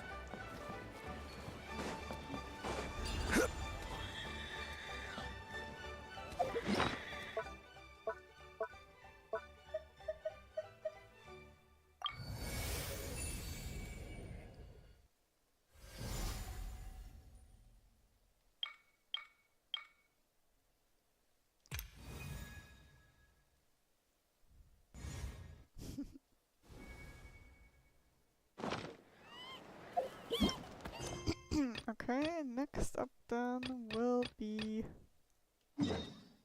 the Masters of the Night Wind.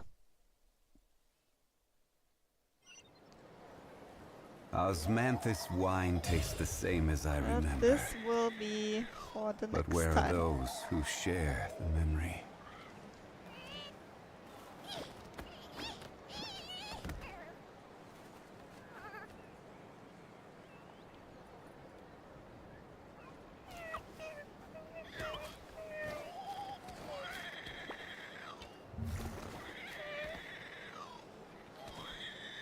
Boats are made for transferring commodities back and forth.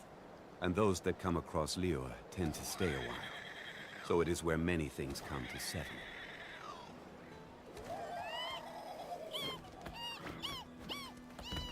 Osmanthus wine tastes the same as I remember. But where are those who share the memory?